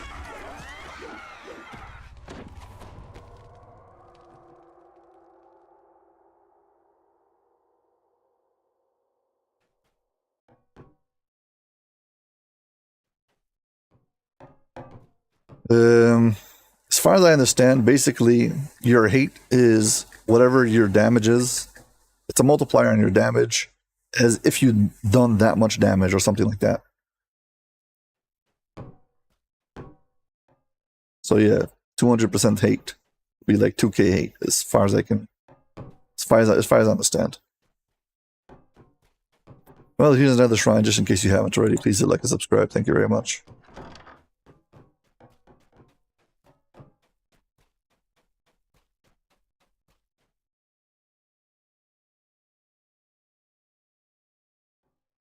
Keystone in the upper servant quarters through the cellars. I guess we're going down to the cellars. Cellars are almost the bottom floor.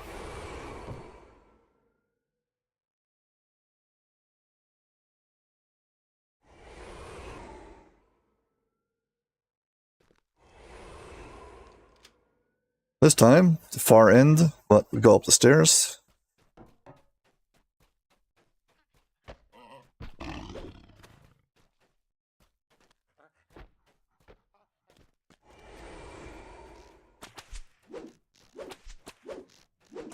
This fight. A blackened ironclad skeletal warrior turns to face you and emits these words in a booming voice. Flee this place, strangers, or become bound to it as I am for all eternity. This door has been closed up with heavy iron bars. There is no way through.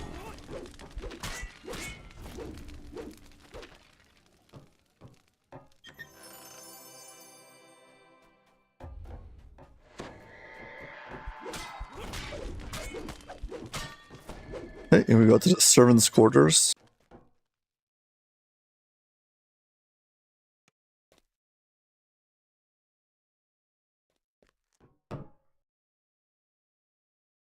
I don't know if you can get to 100 900, but try to get the lowest amount of threat as possible. Because if not, you'll constantly be taking the aggro away and getting hit.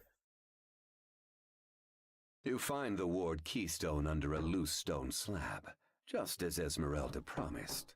Merely touching the stone should allow you to pass through the wards at the top of the North Tower. But first, you will need to find a portal to take you there. There are filigrees who lower threat. I don't know if they lower specifically range threat. It's just all threat.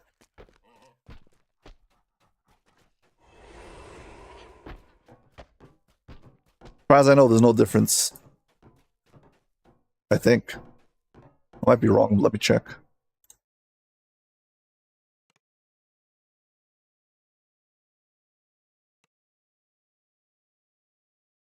Apparently there is range threat multiplier, but it could be that there's certain things who increase or decrease threat, decrease and increase both of them at the same time. So I don't know.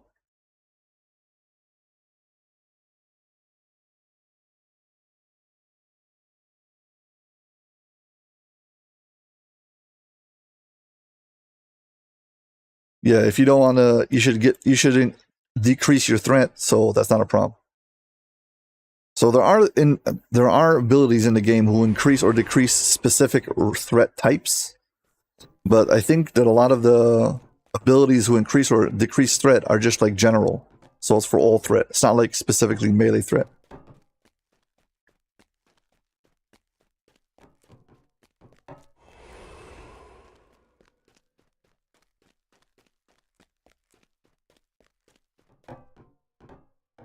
Yeah, minus 60 is not a lot.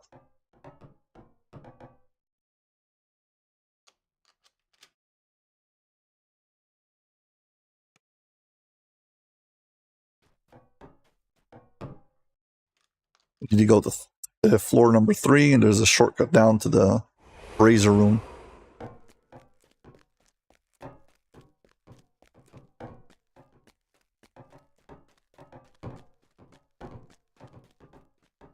A few ways to get here, but this is the safest way.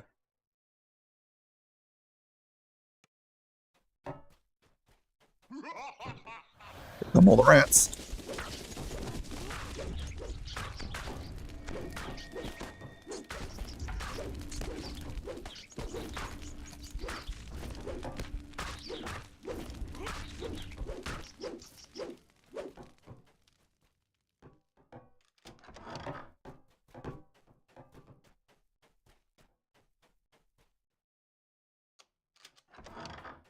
Okay, so from this room, pretty sure this back exit takes you to the brazier room.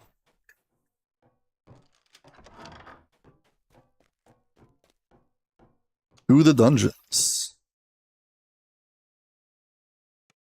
An intricately Here we go. brazier lights this space with a flame that seems to give off no heat. Metal statues regard the flame from either side of the room.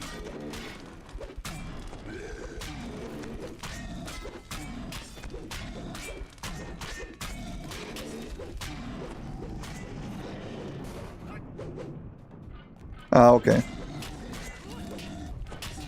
So it tells you it's specific, but I do believe there's things that are not specific. I would have to just Google it and tell you what the answer is.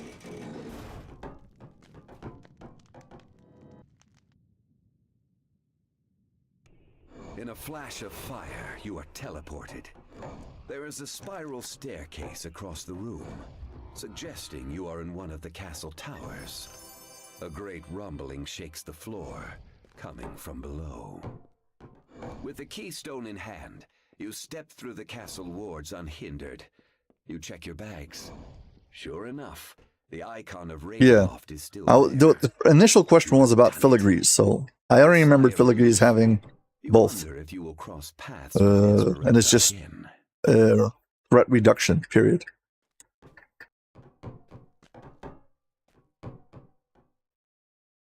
Well, we are done.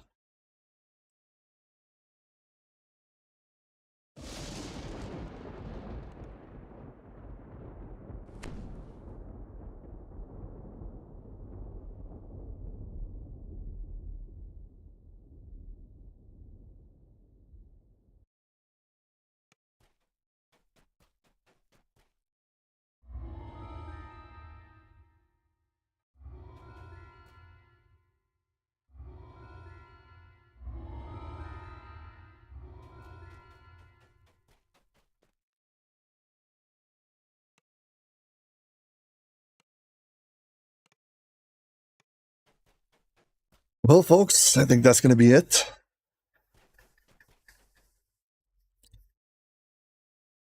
Once again, thanks you all for joining my live stream. Thank you for being guests on my show, Ask Aldbar DDO Live. Hope you all enjoyed it. Hope to see you all next time. Well, take care. Bye.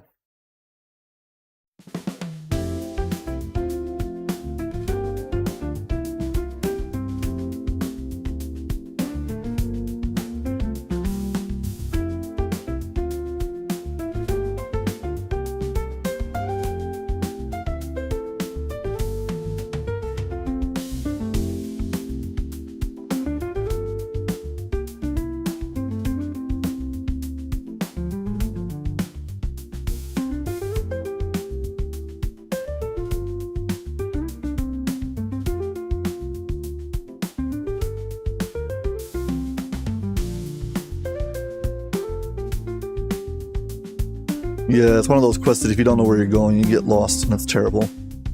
Unfortunately. But if you do know, not too bad.